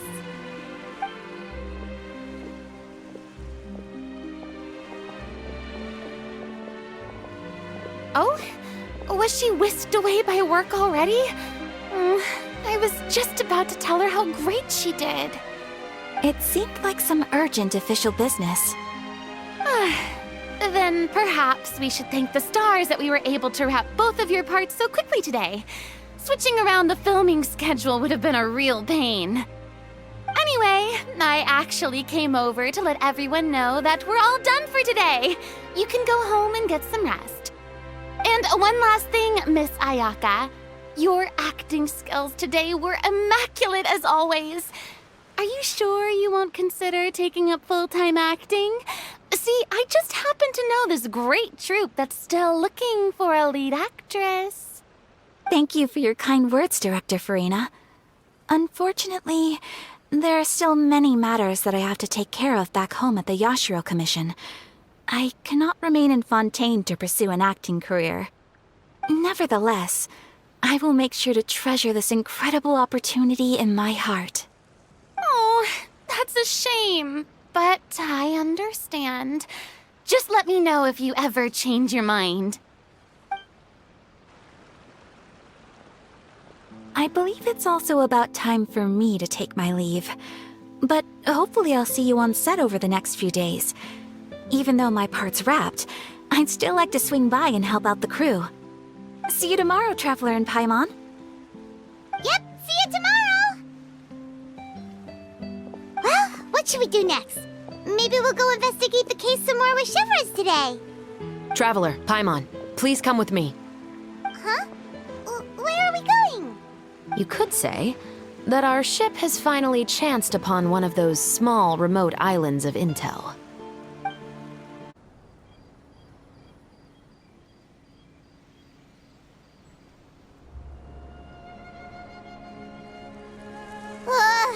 Paimon's exhausted.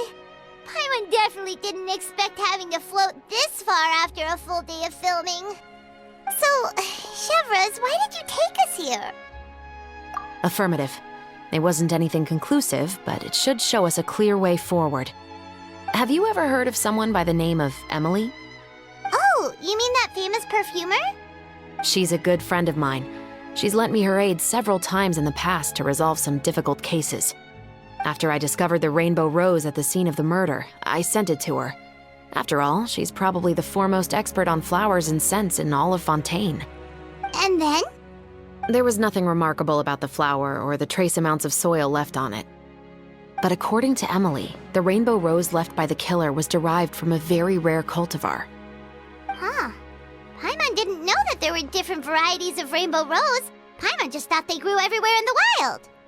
Flowers that are deliberately cultivated will always show some different features from those that bloom in the wild.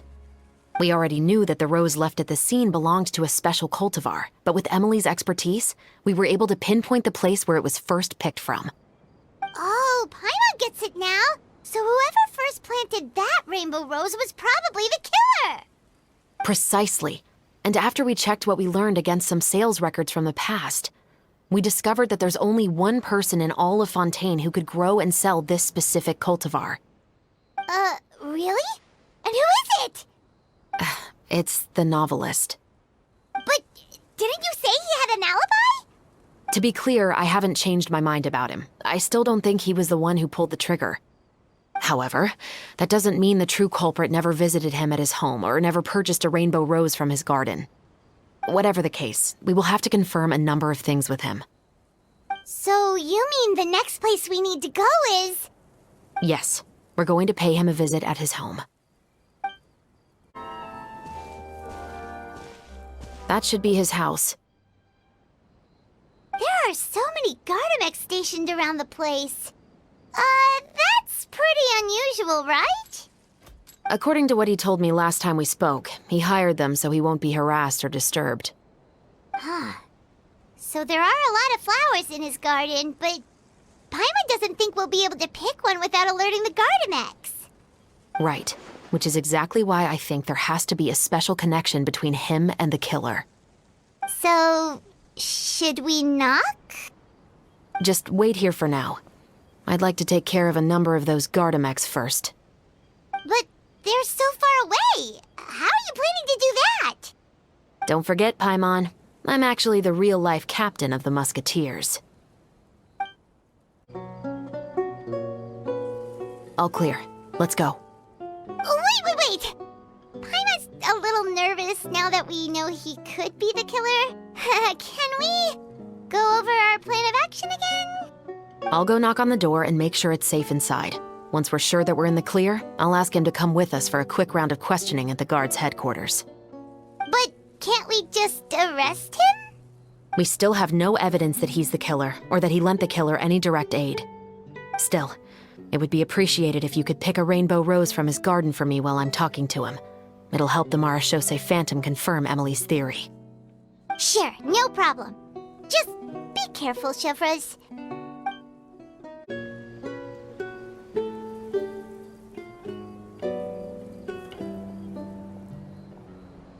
Excuse me, Mr. Baptiste, are you home? Who could it be at this hour? Oh, it's you, Officer Chevres. Would you mind accompanying me to the guard's headquarters, Mr. Baptiste? We would like to ask you some questions about a case. Oh, is it still regarding the murder case from before? I cannot confirm or deny that at this time. So it is then. Listen, I need you to come with me, Mr. Baptiste. Miss Chevres, I'll save you the trouble. Oh, and you two over there? There's no need for you to pick my flowers either. It's not time for them to bloom yet. Oh! Okay.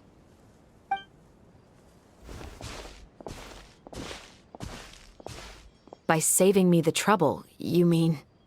I will confess. I was the killer. Huh? He just admitted he's guilty! Please relax, everyone. I'm not armed. The musket you're looking for has been buried in my backyard.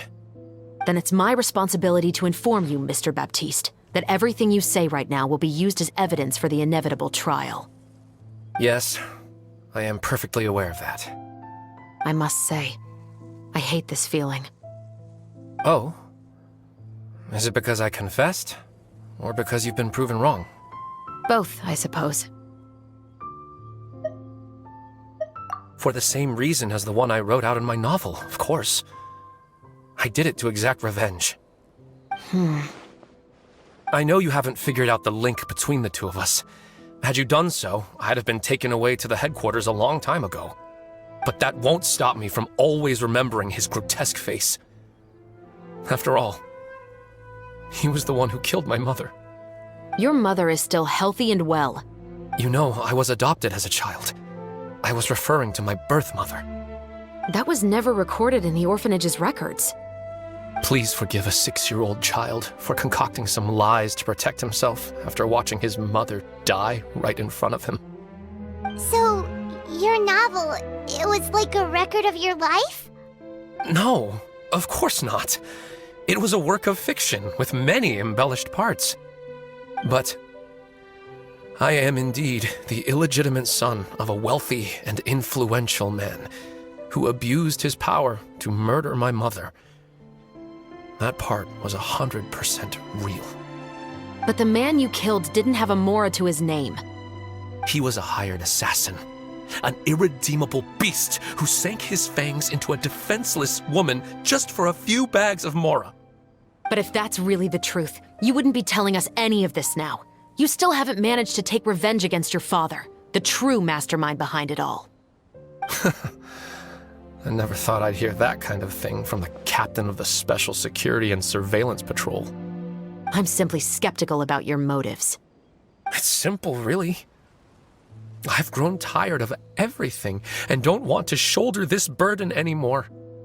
You may have considered me too soft to pull the trigger. Well, as it turns out, you are exactly right. I've become overwhelmed by the aftermath of the murder. So you're going to call a stop to your revenge, just like that? The true mastermind is too rich and too powerful for me. I've accepted that I will never be able to avenge my mother alone. And so what? The characters in your book never gave up. Now, Officer Shavras, I'm the one who has killed a man, aren't I? Are you trying to convince me to commit another crime? What's your father's name? How do you plan to prove the veracity of all of your claims? Well, I'd like to speak with you privately. Sure. Why don't we speak privately at the guard's headquarters? No, it has to be here. I must ensure that we won't be overheard. Fine. Let's talk here. When I said won't be overheard, I meant by anyone.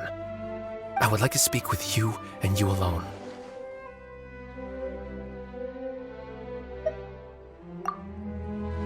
Thanks. I appreciate it. Please stay safe, Shavras.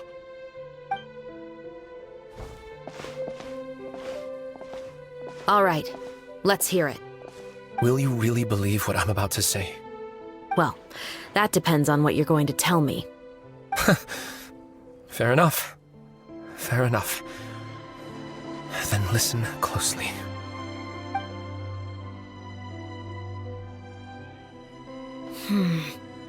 So that's how it's all connected. So, it seems you believe me after all. Do you want me to go public with this? No, of course not. At least, not right now.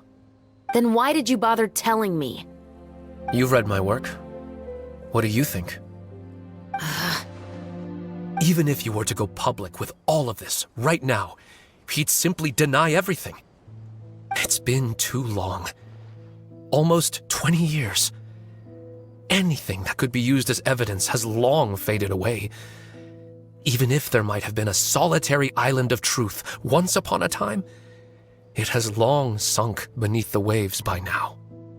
Justice will never find him. Not if you don't try. I know that as the captain of the Special Security and Surveillance Patrol, you will always stand on the side of justice. But do you really think a cushy life in prison really constitutes justice for him? I bet he could lead an extremely comfortable life in the fortress of Meripede. What are you trying to say? I've been observing you from a distance. Your portrayal of the Musketeer was exquisite. Pull the trigger of justice against him. Let the villain get what he deserves. You want me to let you go so you may complete your revenge? No, Officer Shavras. I know that would be impossible. No. What I'd like is for you to perform the deed on my behalf. Oh, Shiva sure is taking her time. What could they be talking about anyway? Oh, Paimon's worried. What if he decided to attack her? Oh, you do have a point. Still, do you have any idea who the rich person might be? And why the novelist doesn't want us to hear what he's saying to Chevres? Sorry to keep you waiting, you two. Hey, how did your talk go? I've already sent someone to escort Baptiste back to the headquarters for questioning. He wasn't lying about the musket. It was indeed buried in his backyard. But what about the name? Did he tell you the name of the rich guy? Yes, he did. But for now, I have to return to the Special Patrol. There are still a few loose ends I need to tie up. I'll probably be quite busy over the next few days, so apologies if you don't see me on set. All right, Paimon understands if you can't tell us everything you know. We'll just keep an eye on the Steambird then. Actually, there's still something else I need your help with.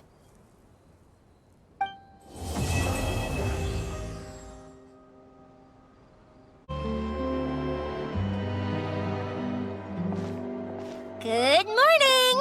Hayaka and I were just talking about you. Is Chevres still not joining us today? Probably not. We haven't seen her either. Huh? That's such a pity. Director Farina said that we've only got a few small scenes left before wrapping up the entire thing. She even said that she'll get me into a couple scenes, so everyone will have a chance to shine in front of the camera. We were also planning on having a victory feast once we're all finished filming. You can join us, right? If only Chevros was here. I still haven't taken a photo with her. I'm afraid that can't be helped. Those Special Patrol folks are like phantoms when they've got a case on their hands. But to be honest, I'm even more concerned by what I read in the Steambird earlier this morning. It said that the killer in the murder case was none other than the author of the Two Musketeers. Oh yeah, I heard about that too. He came forward and confessed his crimes, but gave no explanation as to why he pulled the trigger.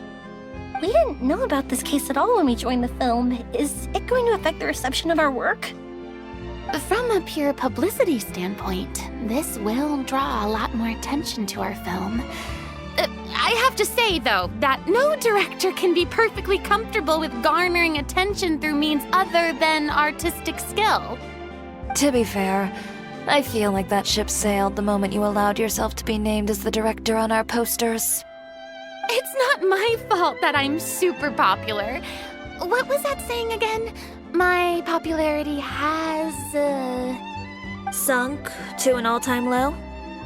spread to the four corners of Tibet.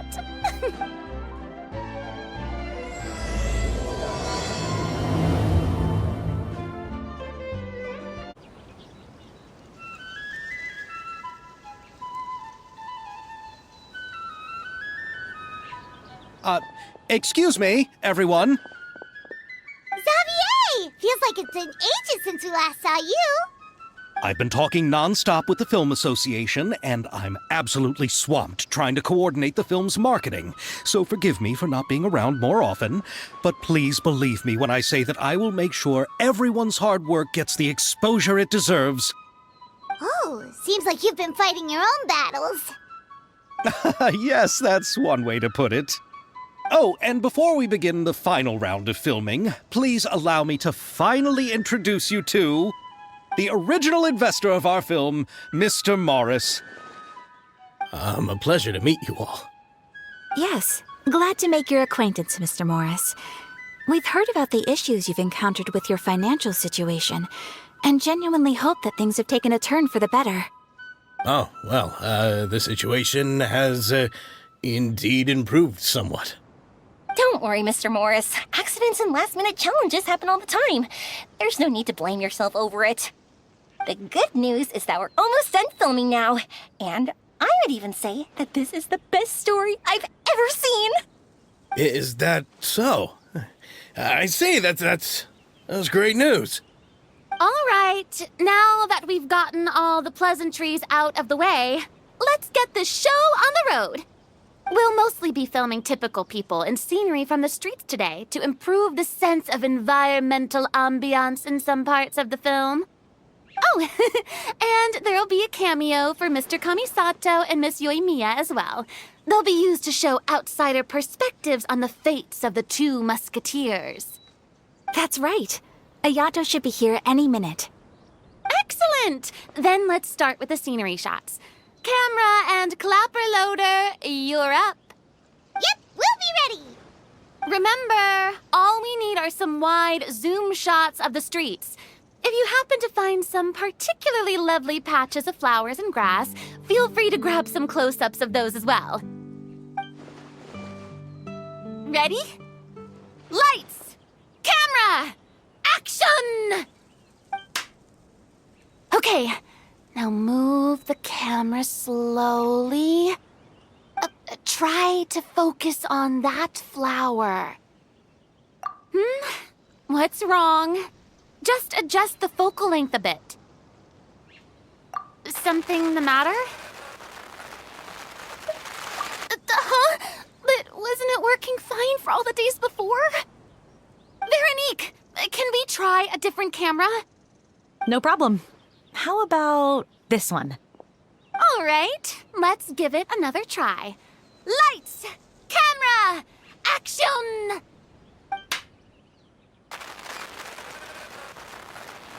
Don't tell me. This one is broken too? Veronique, do we have any other spare ones we can use? I'm afraid we only brought these two today. What? Then go find a workshop to get them repaired right away. Oh, and you too, Bono. Go find our spare camera in the warehouse and bring it back to the set. On it.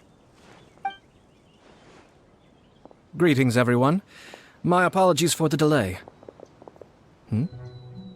Is something the matter, Ayaka? It seems like there are some issues with the filming equipment today. We're stuck for the moment. I see. Well, let's not just stand here twiddling our thumbs. Actors, to the makeup booth. We'll start on the next scene as soon as we get a working camera. The people at the workshop told me that the part which holds the lens in place seemed to have fallen off. That's super strange. It was perfectly fine just yesterday. Well, no time to dwell on that now. Let's get back to filming. Ahem! Quiet on set! Places, everyone! Lights! Camera! Action! By the way, have you heard about that recent murder case? Yes, I have. It seems that they've caused quite the commotion in the city.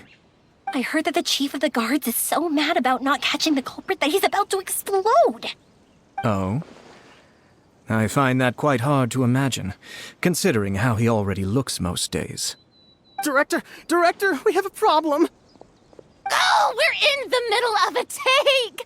Couldn't you wait until we wrapped up this scene? No, Director, our film, all the finalized film that we've been keeping in the case has disappeared. Oh, wait, well, what did you say? Mr. Bono, please take me to where the film was kept right away. I'm coming too. No, Yoimiya, you have to stay here. Oh. Okay, listen up. Everyone who's not working on this current scene can go with Bono to look for the film. Everyone else, stay put and wrap up the scene. Unbelievable. How could all these problems happen in just one day? We're back. How did it go? Did you find the film? We found it in the sewers. Huh? In the sewers? Is the film still okay? We discovered it just in time, so we should still be able to salvage it. The others are checking now to see if we lost any specific scenes. You scared me for a moment there. I nearly thought we had lost everything. I really don't want to experience that feeling of despair again. Okay, but who could have stolen the film and dumped it there? Could it be, some competitors working on other films? But if they wanted to harass us, why wait until the last day? Okay, we don't have time to really look into it right now. Let's strike while the iron is still hot and wrap this thing up once and for all. Yeah, let's finish it.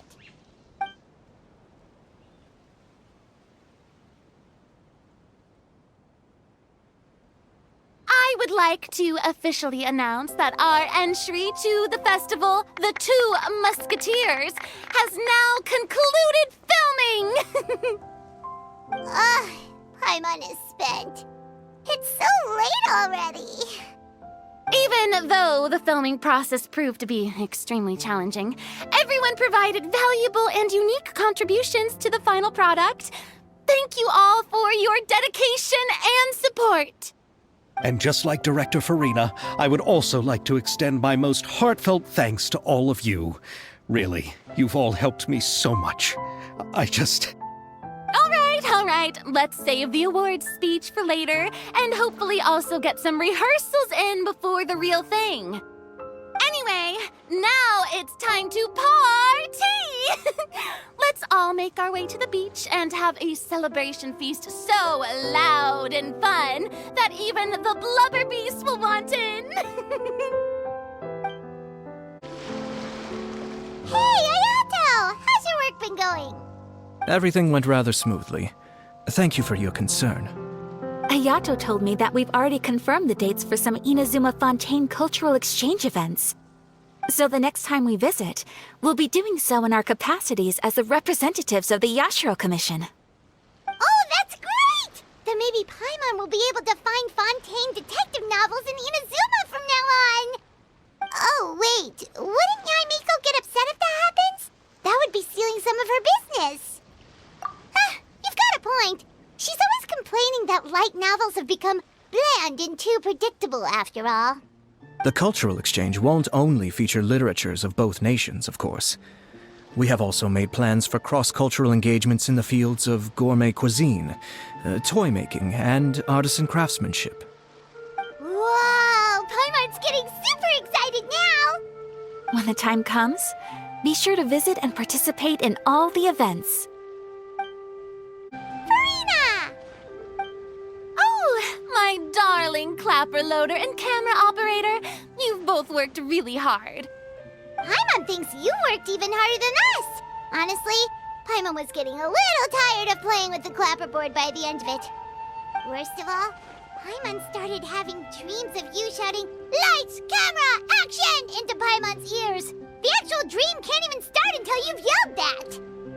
Hey, if anything, shouldn't I be more grand and delightful than your dreams? We've been through so much together, and that's how your brain remembers me? That's not Paimon's fault. We've just used the clapperboard too much lately. Anyway, what's most important is that we've wrapped the film. I'm pretty confident that we'll take first prize. Hey, no need to mention the official name. Wait, now that you mention it, if we did win the prize, would Farina just get a statue of herself? Come on, I don't need that kind of attention. Xavier can accept the reward on our behalf. But just imagine! Farina accepting the Farina Award and holding a Farina statue. I'm going back to my dessert now. You all can keep discussing that on your own. Chiori! Hey, you two. Are you not really into these kinds of big social occasions? Not particularly. But this is still better than Fontaine Fashion Week. But if this film becomes a big hit, people will definitely come flocking to your shop. Yes, that's highly likely. As long as the film can premiere as planned. Are you still worried about the case? That and all the obstacles we had to face today. You're right. It's as if all our bad luck just manifested at once. But why today of all days? No, it's nothing. We've already delivered the film to the editors, so there should be nothing more to worry about. How are you doing, Mr. Morris? You having a good time? Well, you could say that. Do you happen to know when the party is scheduled to end? Judging by how much fun everyone's having, I'd say probably not until well after midnight. Is there something that you still have to take care of at home, Mr. Morris? Oh, well, I'm just not a late night person, so I might take off shortly. Oh no! Silly me. I almost forgot something super important. Oh, what is it? I prepared a whole batch of fireworks for the party, but I forgot to bring them over from the warehouse. Fireworks, you say? Well, that's, truly a pity. Sorry things didn't go as planned. Could you help me carry them over, Mr. Morris? I won't be able to fetch all of them by myself. Me? Are you sure that you can't find anyone else? I just wanted to make this a surprise for everyone. The warehouse isn't far from here. We'll be there in no time. Pretty please, Mr. Morris. These are some of the best fireworks I've ever made. So I also want you to see them before you leave. They're stunning. I promise that they'll be a once-in-a-lifetime experience that you'll never forget. But... It's okay. Just come with me. If we're sneaky enough, nobody else will see us leaving. All right. It's dark in here. Wait here, Mr. Morris. I think the light switch should be somewhere over here. Why did I have to get roped into this? What was that?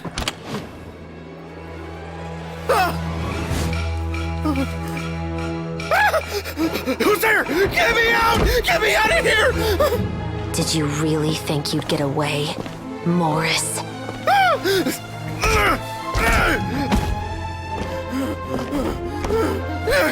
You've got the wrong guy! It wasn't me! I'm not the killer! You know, Eliza died a far more heroic death than this. She fought your assassin to the end, to save the children she had hidden beneath the floorboards.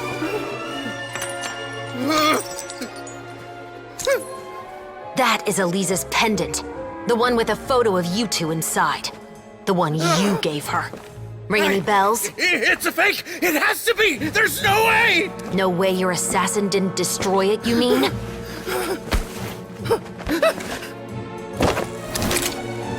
Did you ever love her, Morris? Or was killing her always the plan? No, please. Listen to me. I told Eliza to keep us a secret.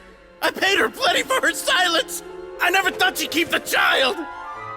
Everything was gonna come out, and I had no choice. She'd force my hand. No! I'm begging you. I have money. Just name your price, please.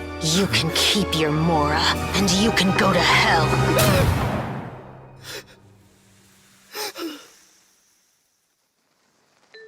I'm Captain Shovraz of the Special Patrol. Morris, you're under arrest for Eliza's murder.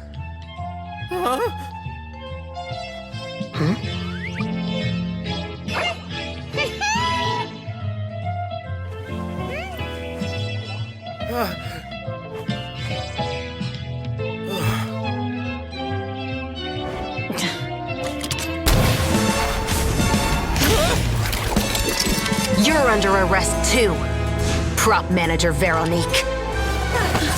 Or perhaps I should call you the Second Musketeer.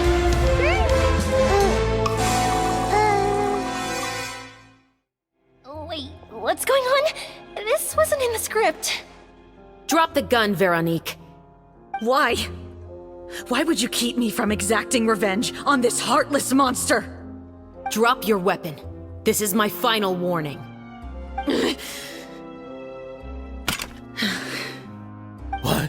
What is going on?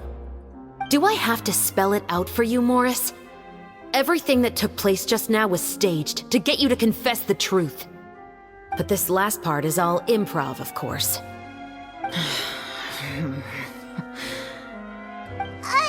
Shivras, you told us you wanted us to help you stage a play. You never said anything about the second musketeer. It's because even I had no way to confirm my theory until now. Thank you for your performance, Yoimiya. Could I trouble you to go and bring in the other Special Patrol members? They should be on standby just outside. Oh, and please tell the other cast members not to worry about us. We'll be rejoining them shortly. On it!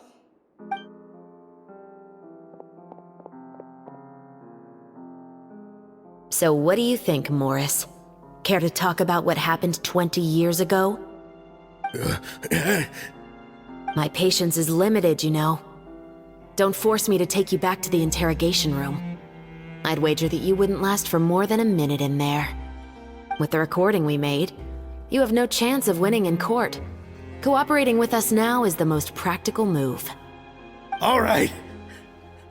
I'll talk. I hired an assassin to murder Elisa. She once worked as a maid on my family's estate. She was very beautiful, and after some time I fell for her.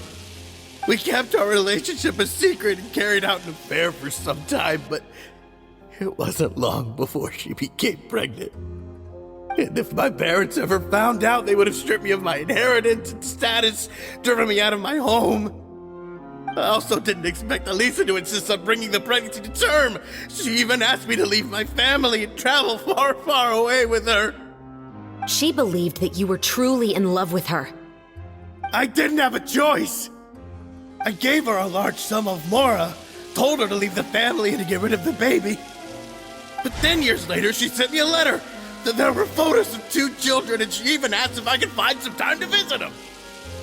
Huh? 2 children? Paimon thought Baptiste was the only... you mean... Even if she had the children against your will, you could have just ignored the letter entirely. Why kill her? I had just gotten engaged to be married to an heiress from another wealthy family. So if anyone were to find out about Elisa, my life would be completely ruined. I didn't have a choice. No. You always had a choice. You just made the wrong choice. Again. Do you know how it feels to watch your mother be killed right in front of you? My brother and I were hardly even school age yet. We were hidden beneath the floorboards, grasping each other's hands like a lifeline. We were so terrified that we didn't even know we could ever take a breath. All we could do was to watch Mother try to fight back, and then collapse to the floor. Even after the assassin left, we were still too terrified to leave our hiding spot. We thought that he might come back. It was only until the next evening when we finally climbed out and gathered around our mother. But she had already become cold and stiff to the touch. You made up your mind right then and there to bring this case to light. Not only that, we resolved to get our revenge. And that's why you became the Musketeers. No, that's why I became a Musketeer. The man from before was also killed by me. My brother had nothing to do with it. I figured as much. You did? I once told these two that he didn't look like a killer to me. His confession from that night also rubbed me the wrong way. I think what really tipped me off was, how could I not feel a sense of regret in him? Huh? He confessed faster than any criminal I've ever met, but he didn't say a single word about you. He insisted that he was the sole perpetrator in the case. But after the questioning ended, I disassembled the musket we dug up from his backyard, put it in front of him, and told him to reassemble it. Wanna guess how far he got? He had no idea where to even start. He's never touched a gun in his life. Based on that, I determined that he was not acting alone. He only surrendered himself to draw our attention and create a moment of opportunity for his partner. So, I decided to play along. And as expected, the second musketeer followed us without hesitation once she saw Morris get separated from the rest of the cast. Besides, why else would he call the novel The Two Musketeers? But how did you know it was Veronique? I figured it out the moment Baptiste told me his father's name. That so-called financial crisis was all just a ruse. He just wanted to sign up as the investor and then leave the film without any source of funding. After all, he has a vested interest in minimizing the reach of this story. It's really just the same thing as what he did to Eliza all those years ago. Human scum. But then Xavier pulled out all the stops and got the film made against all odds. Morris couldn't have that. With the killer in custody, he figured it was safe to act. And so he came to visit the set today, just as I expected. Wait, so you were behind all those mishaps today? As for the identity of the second musketeer, I assumed they'd probably stay close to Morris and look for an opening. And if they already knew that Morris was the film's investor, then that narrowed the list of potential suspects as well. Furthermore, being the props manager would allow the culprit to avoid scrutiny by purchasing mechanical parts in the name of the crew. With that hypothesis in mind, I went back to check Baptiste's orphanage adoption records. Guess whose name I saw on the same page, just a few lines from his. My brother. He trusted you. As in, he trusted me to perform the deed on his behalf? He trusted you to stand on the side of justice. I am. I thought you could do it as well. Oh, the look on your face when you told him to go to hell. I really thought you'd put a bullet in his brain. You know what he has done. Are you telling me that you'd rather see him spend the rest of his life living like a king in the fortress of Meripede? I will never be able to forget the feeling of my mother's cold, lifeless hands. And you would call this ending fair? Is this what you call justice? I won't lie, Veronique. I did hesitate when your brother first told me about the truth. I wondered. I agonized over whether I should really put a bullet in his head. So why don't you? Because that should never be how justice is carried out in this world. Perhaps, to you, justice is simply reciprocated. An eye for an eye, and a life for a life. But everyone has their own understanding of justice. If everyone were to pursue their own definition of it, there would be no more order in this world. Today, you'll kill Morris, and tomorrow, his children may come for you. The world cannot render judgments based on a desire for revenge. That will only lead to a cycle of revenge, as well as the destruction of order and civilized society. Fontaine is founded on a set of laws and a standardized code of justice. That is why we are the nation of justice. But with all that said, I will promise you this. Morris will not lead a cushy life in the fortress of Meripede. Chevreuse, the rest of the special patrol is here. Thank you so much, Yoimiya. Letelier, Terena, please take them away.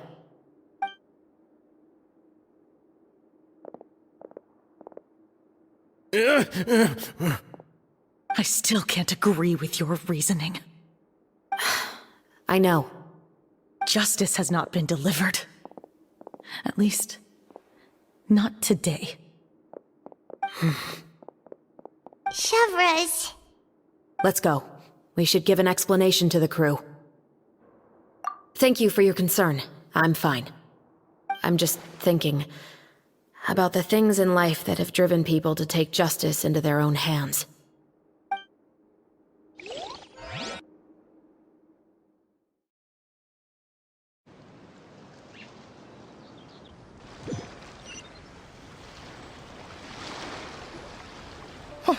Who would have thought Morris would turn out to be... I'm at a loss of words. How could he have done something like this? I'm just glad that you're all safe and sound. Who knew that such a labyrinth of cases would be behind this story? Well, what should we do now? We have a finished film, of course, but should we still go ahead with the premiere? What do you mean? Shouldn't you be even more motivated to spread the word now that you've learned the truth? Chiori is right. I'd also like more people to see this story for themselves. But the real ending of the story seems to have deviated somewhat from the one in the script. Is that still acceptable to you, Miss Chevreuse? The call is yours. We still have time to reshoot an ending if that's what you'd like. No, it's fine as is. I like what we have for the catharsis. Romanticism is what gives works of art their appeal. Fiction is able to explore means of restitution that could never work in real life. Just like the real world, the world of stories also has its own set of rules and justice. These different possibilities are what initially drew me to reading in the first place. Sounds good to me. I support your decision. What about Veronique? Will she be okay? She will soon face her judgment alongside her brother and Morris. If I had to guess, they'll probably all be sent to the fortress of Meripede. I'll make sure to give Risley a heads up about it. Oh, you mean that kind of heads up? Exactly. Ahem. All right, then the matter's settled. Now that everything's been taken care of, there's no reason for us to keep looking all gloomy and grumpy. Let's get back to the feast and enjoy each other's company. We'll be starting the post-production process tomorrow. You should join us, Chevreuse. You missed the first few hours of the party, didn't you? All right. Count me in. Then I'll wait for you over there. There's still some good news that I'd like to share with Chevreuse. Traveler, Paimon, could you wait for me by the sea after the party ends? I'd like to go on a brief walk with the two of you. Thank you very much.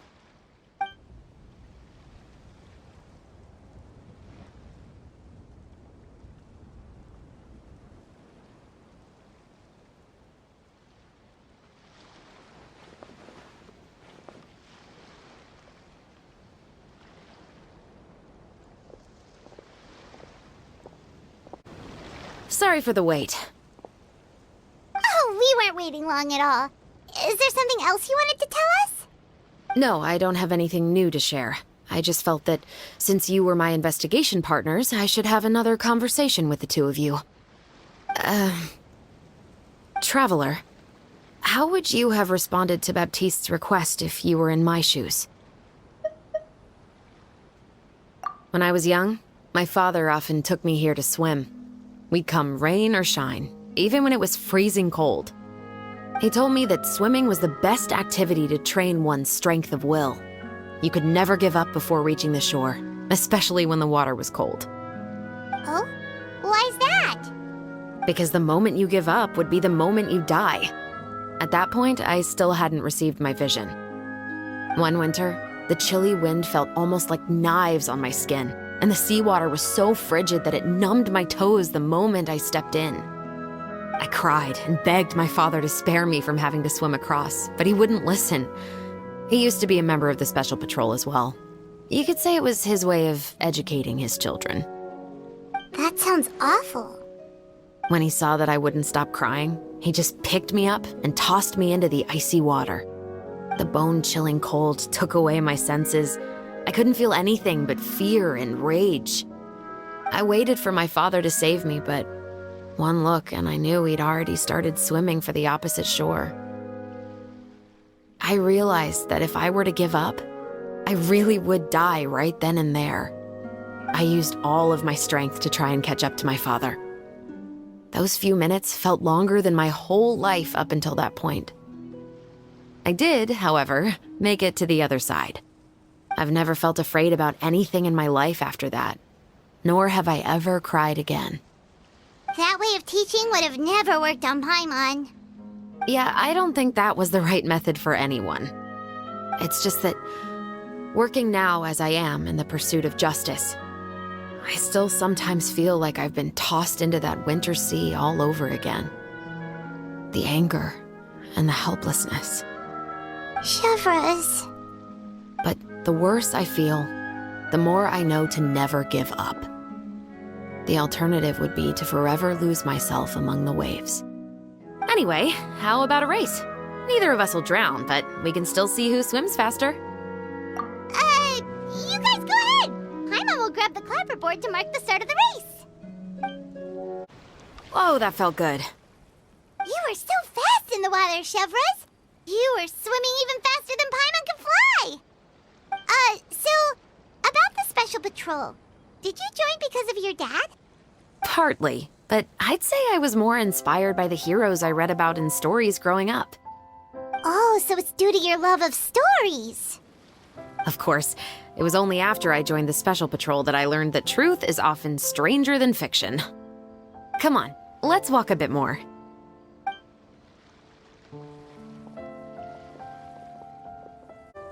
Thank you for coming on this walk with me. I feel a lot better after getting all that off my chest.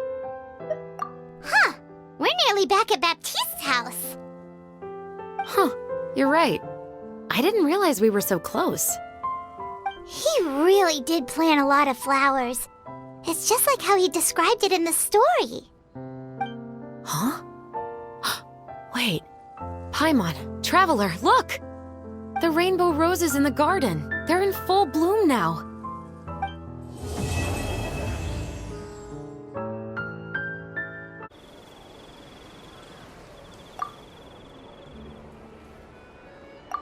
Xavier, it's been a while. Hey there, you two!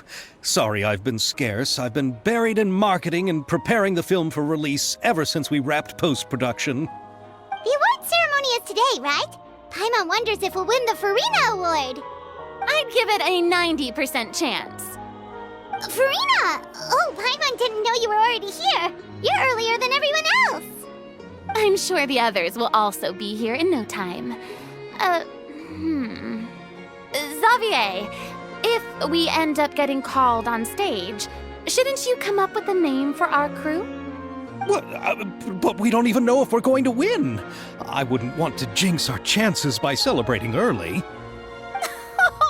Just open your eyes! Surely you've seen the audience's reactions to our film. We've had nothing but critical acclaim. You've also had conversations with the Opera House's operating staff, right? Didn't they want to increase the number of showings? With the mora you've made from the box office, you can now open your very own film company. But that's all credit to my amazing crew. You've all helped to make this a reality, so I can't be the only one asked to come up with a name. Well, give it some thought. I'm sure the crew will respect your choice. All right, but before that, Traveler and Paimon, could I trouble you to quickly pay a visit to the Fortress of Meripede? Huh? But shouldn't we stay for the award ceremony? I wanted to ask you two to invite Shavraz to join us at the ceremony. She's one of the lead roles, after all. I haven't been able to find her recently, so I haven't had the chance to invite her personally. According to the papers, the culprits of the Musket murder case will be personally escorted today by the captain of the Special Patrol to the Fortress of Meripede. Oh, Paimon gets it now. Yep, just wait here, Xavier, and maybe try to come up with a few snappy-sounding names. All right, then I'll leave you to it. This is as far as I'll be taking them. I'll leave the three of them to you now. Got another errand to run? Something like that. I'm expected at a party. Now that's something you don't hear every day. Found a new pastime? No, it's just a special occasion. Shavraz! Risley! Festivals really do bring people together. It's been a while since I last had so many visitors at the Fortress of Meripede. Call it the festival spirit, I guess. Yeah, you could say that. Even our head nurse has gotten herself all worked up preparing super deluxe nutritious shakes. Just one gulp and you'll have met all your nutrition needs. Were you talking about work just now? We've already finished discussing everything. So, what do you think about my heads up, Mr. Risley? I believe I haven't yet made any promises or guarantees. But you also didn't shoot me down. Here, how about this? You could give everyone a copy of the newspaper. Perhaps on the day when the cover story happens to, oh, I don't know, expose a certain someone's misdeeds from 20 years ago? I suppose then a certain someone may soon find himself the most unlucky person in the Fortress of Meripede? While another two people will soon be hailed as heroes. Speaking of heroes, did you two need something from me? Actually, we're here for... You're here to invite me to the party, right? Don't worry, I didn't forget.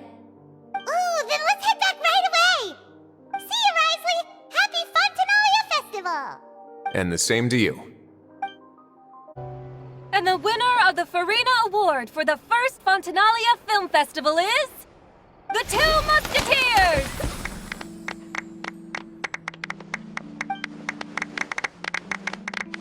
We won! We really won!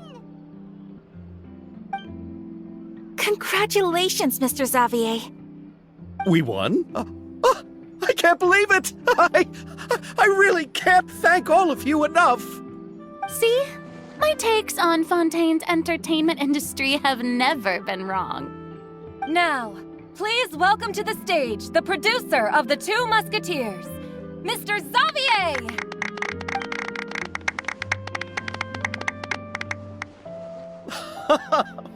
Thank you! Thank you all so much for your recognition and support. While I'm up here, I would love to give special thanks to... Time really flies, huh? It certainly feels that way. It feels like it was only yesterday when you were teaching me to hold a musket. Will you come back to Fontaine again? Of course! I'm very fond of this city. There are so many novel and interesting things that it's been hard to keep track of them all. But how about you? Would you be interested in visiting Inazuma? I can't say the thought has crossed my mind before, but I'd be willing to consider it now. I will be eagerly awaiting your visit. It would be wonderful if you could visit my home and enjoy a taste of our tea and desserts. Yeah, let's keep in touch. Did you accomplish all you came here for? Yes. And you should visit Inazuma again sometime. How has Ogura and her business been? To my knowledge, she's doing quite well. Tell her I said hi. I certainly will. I heard the thunderstorm has stopped. Yes, and the war has also been brought to an end. Peace and prosperity has returned to the islands. I quite like the sound of that. Perfect for hanging textiles out to dry. I'd like to offer my thanks again to the entire cast and crew. Without you, I would have never completed this film, much less had the opportunity to be standing on this stage. With the support of my entire crew, I would like to officially announce our film company, Musketeer Pictures! Woohoo! That has a really nice ring to it. Then in that case, let's please welcome all the members of Musketeer Pictures onto the stage for a commemorative photo. Oh, Paimon didn't know we'd also be taking pictures. Director Farina, I believe you are the most deserving person to raise this trophy. Huh? No. There's no need. It's so embarrassing. It's an honor the director deserves. Yes, I agree. Just accept that you're not getting out of this. Ready, everyone? 3, 2, 1! Musketeer Pictures!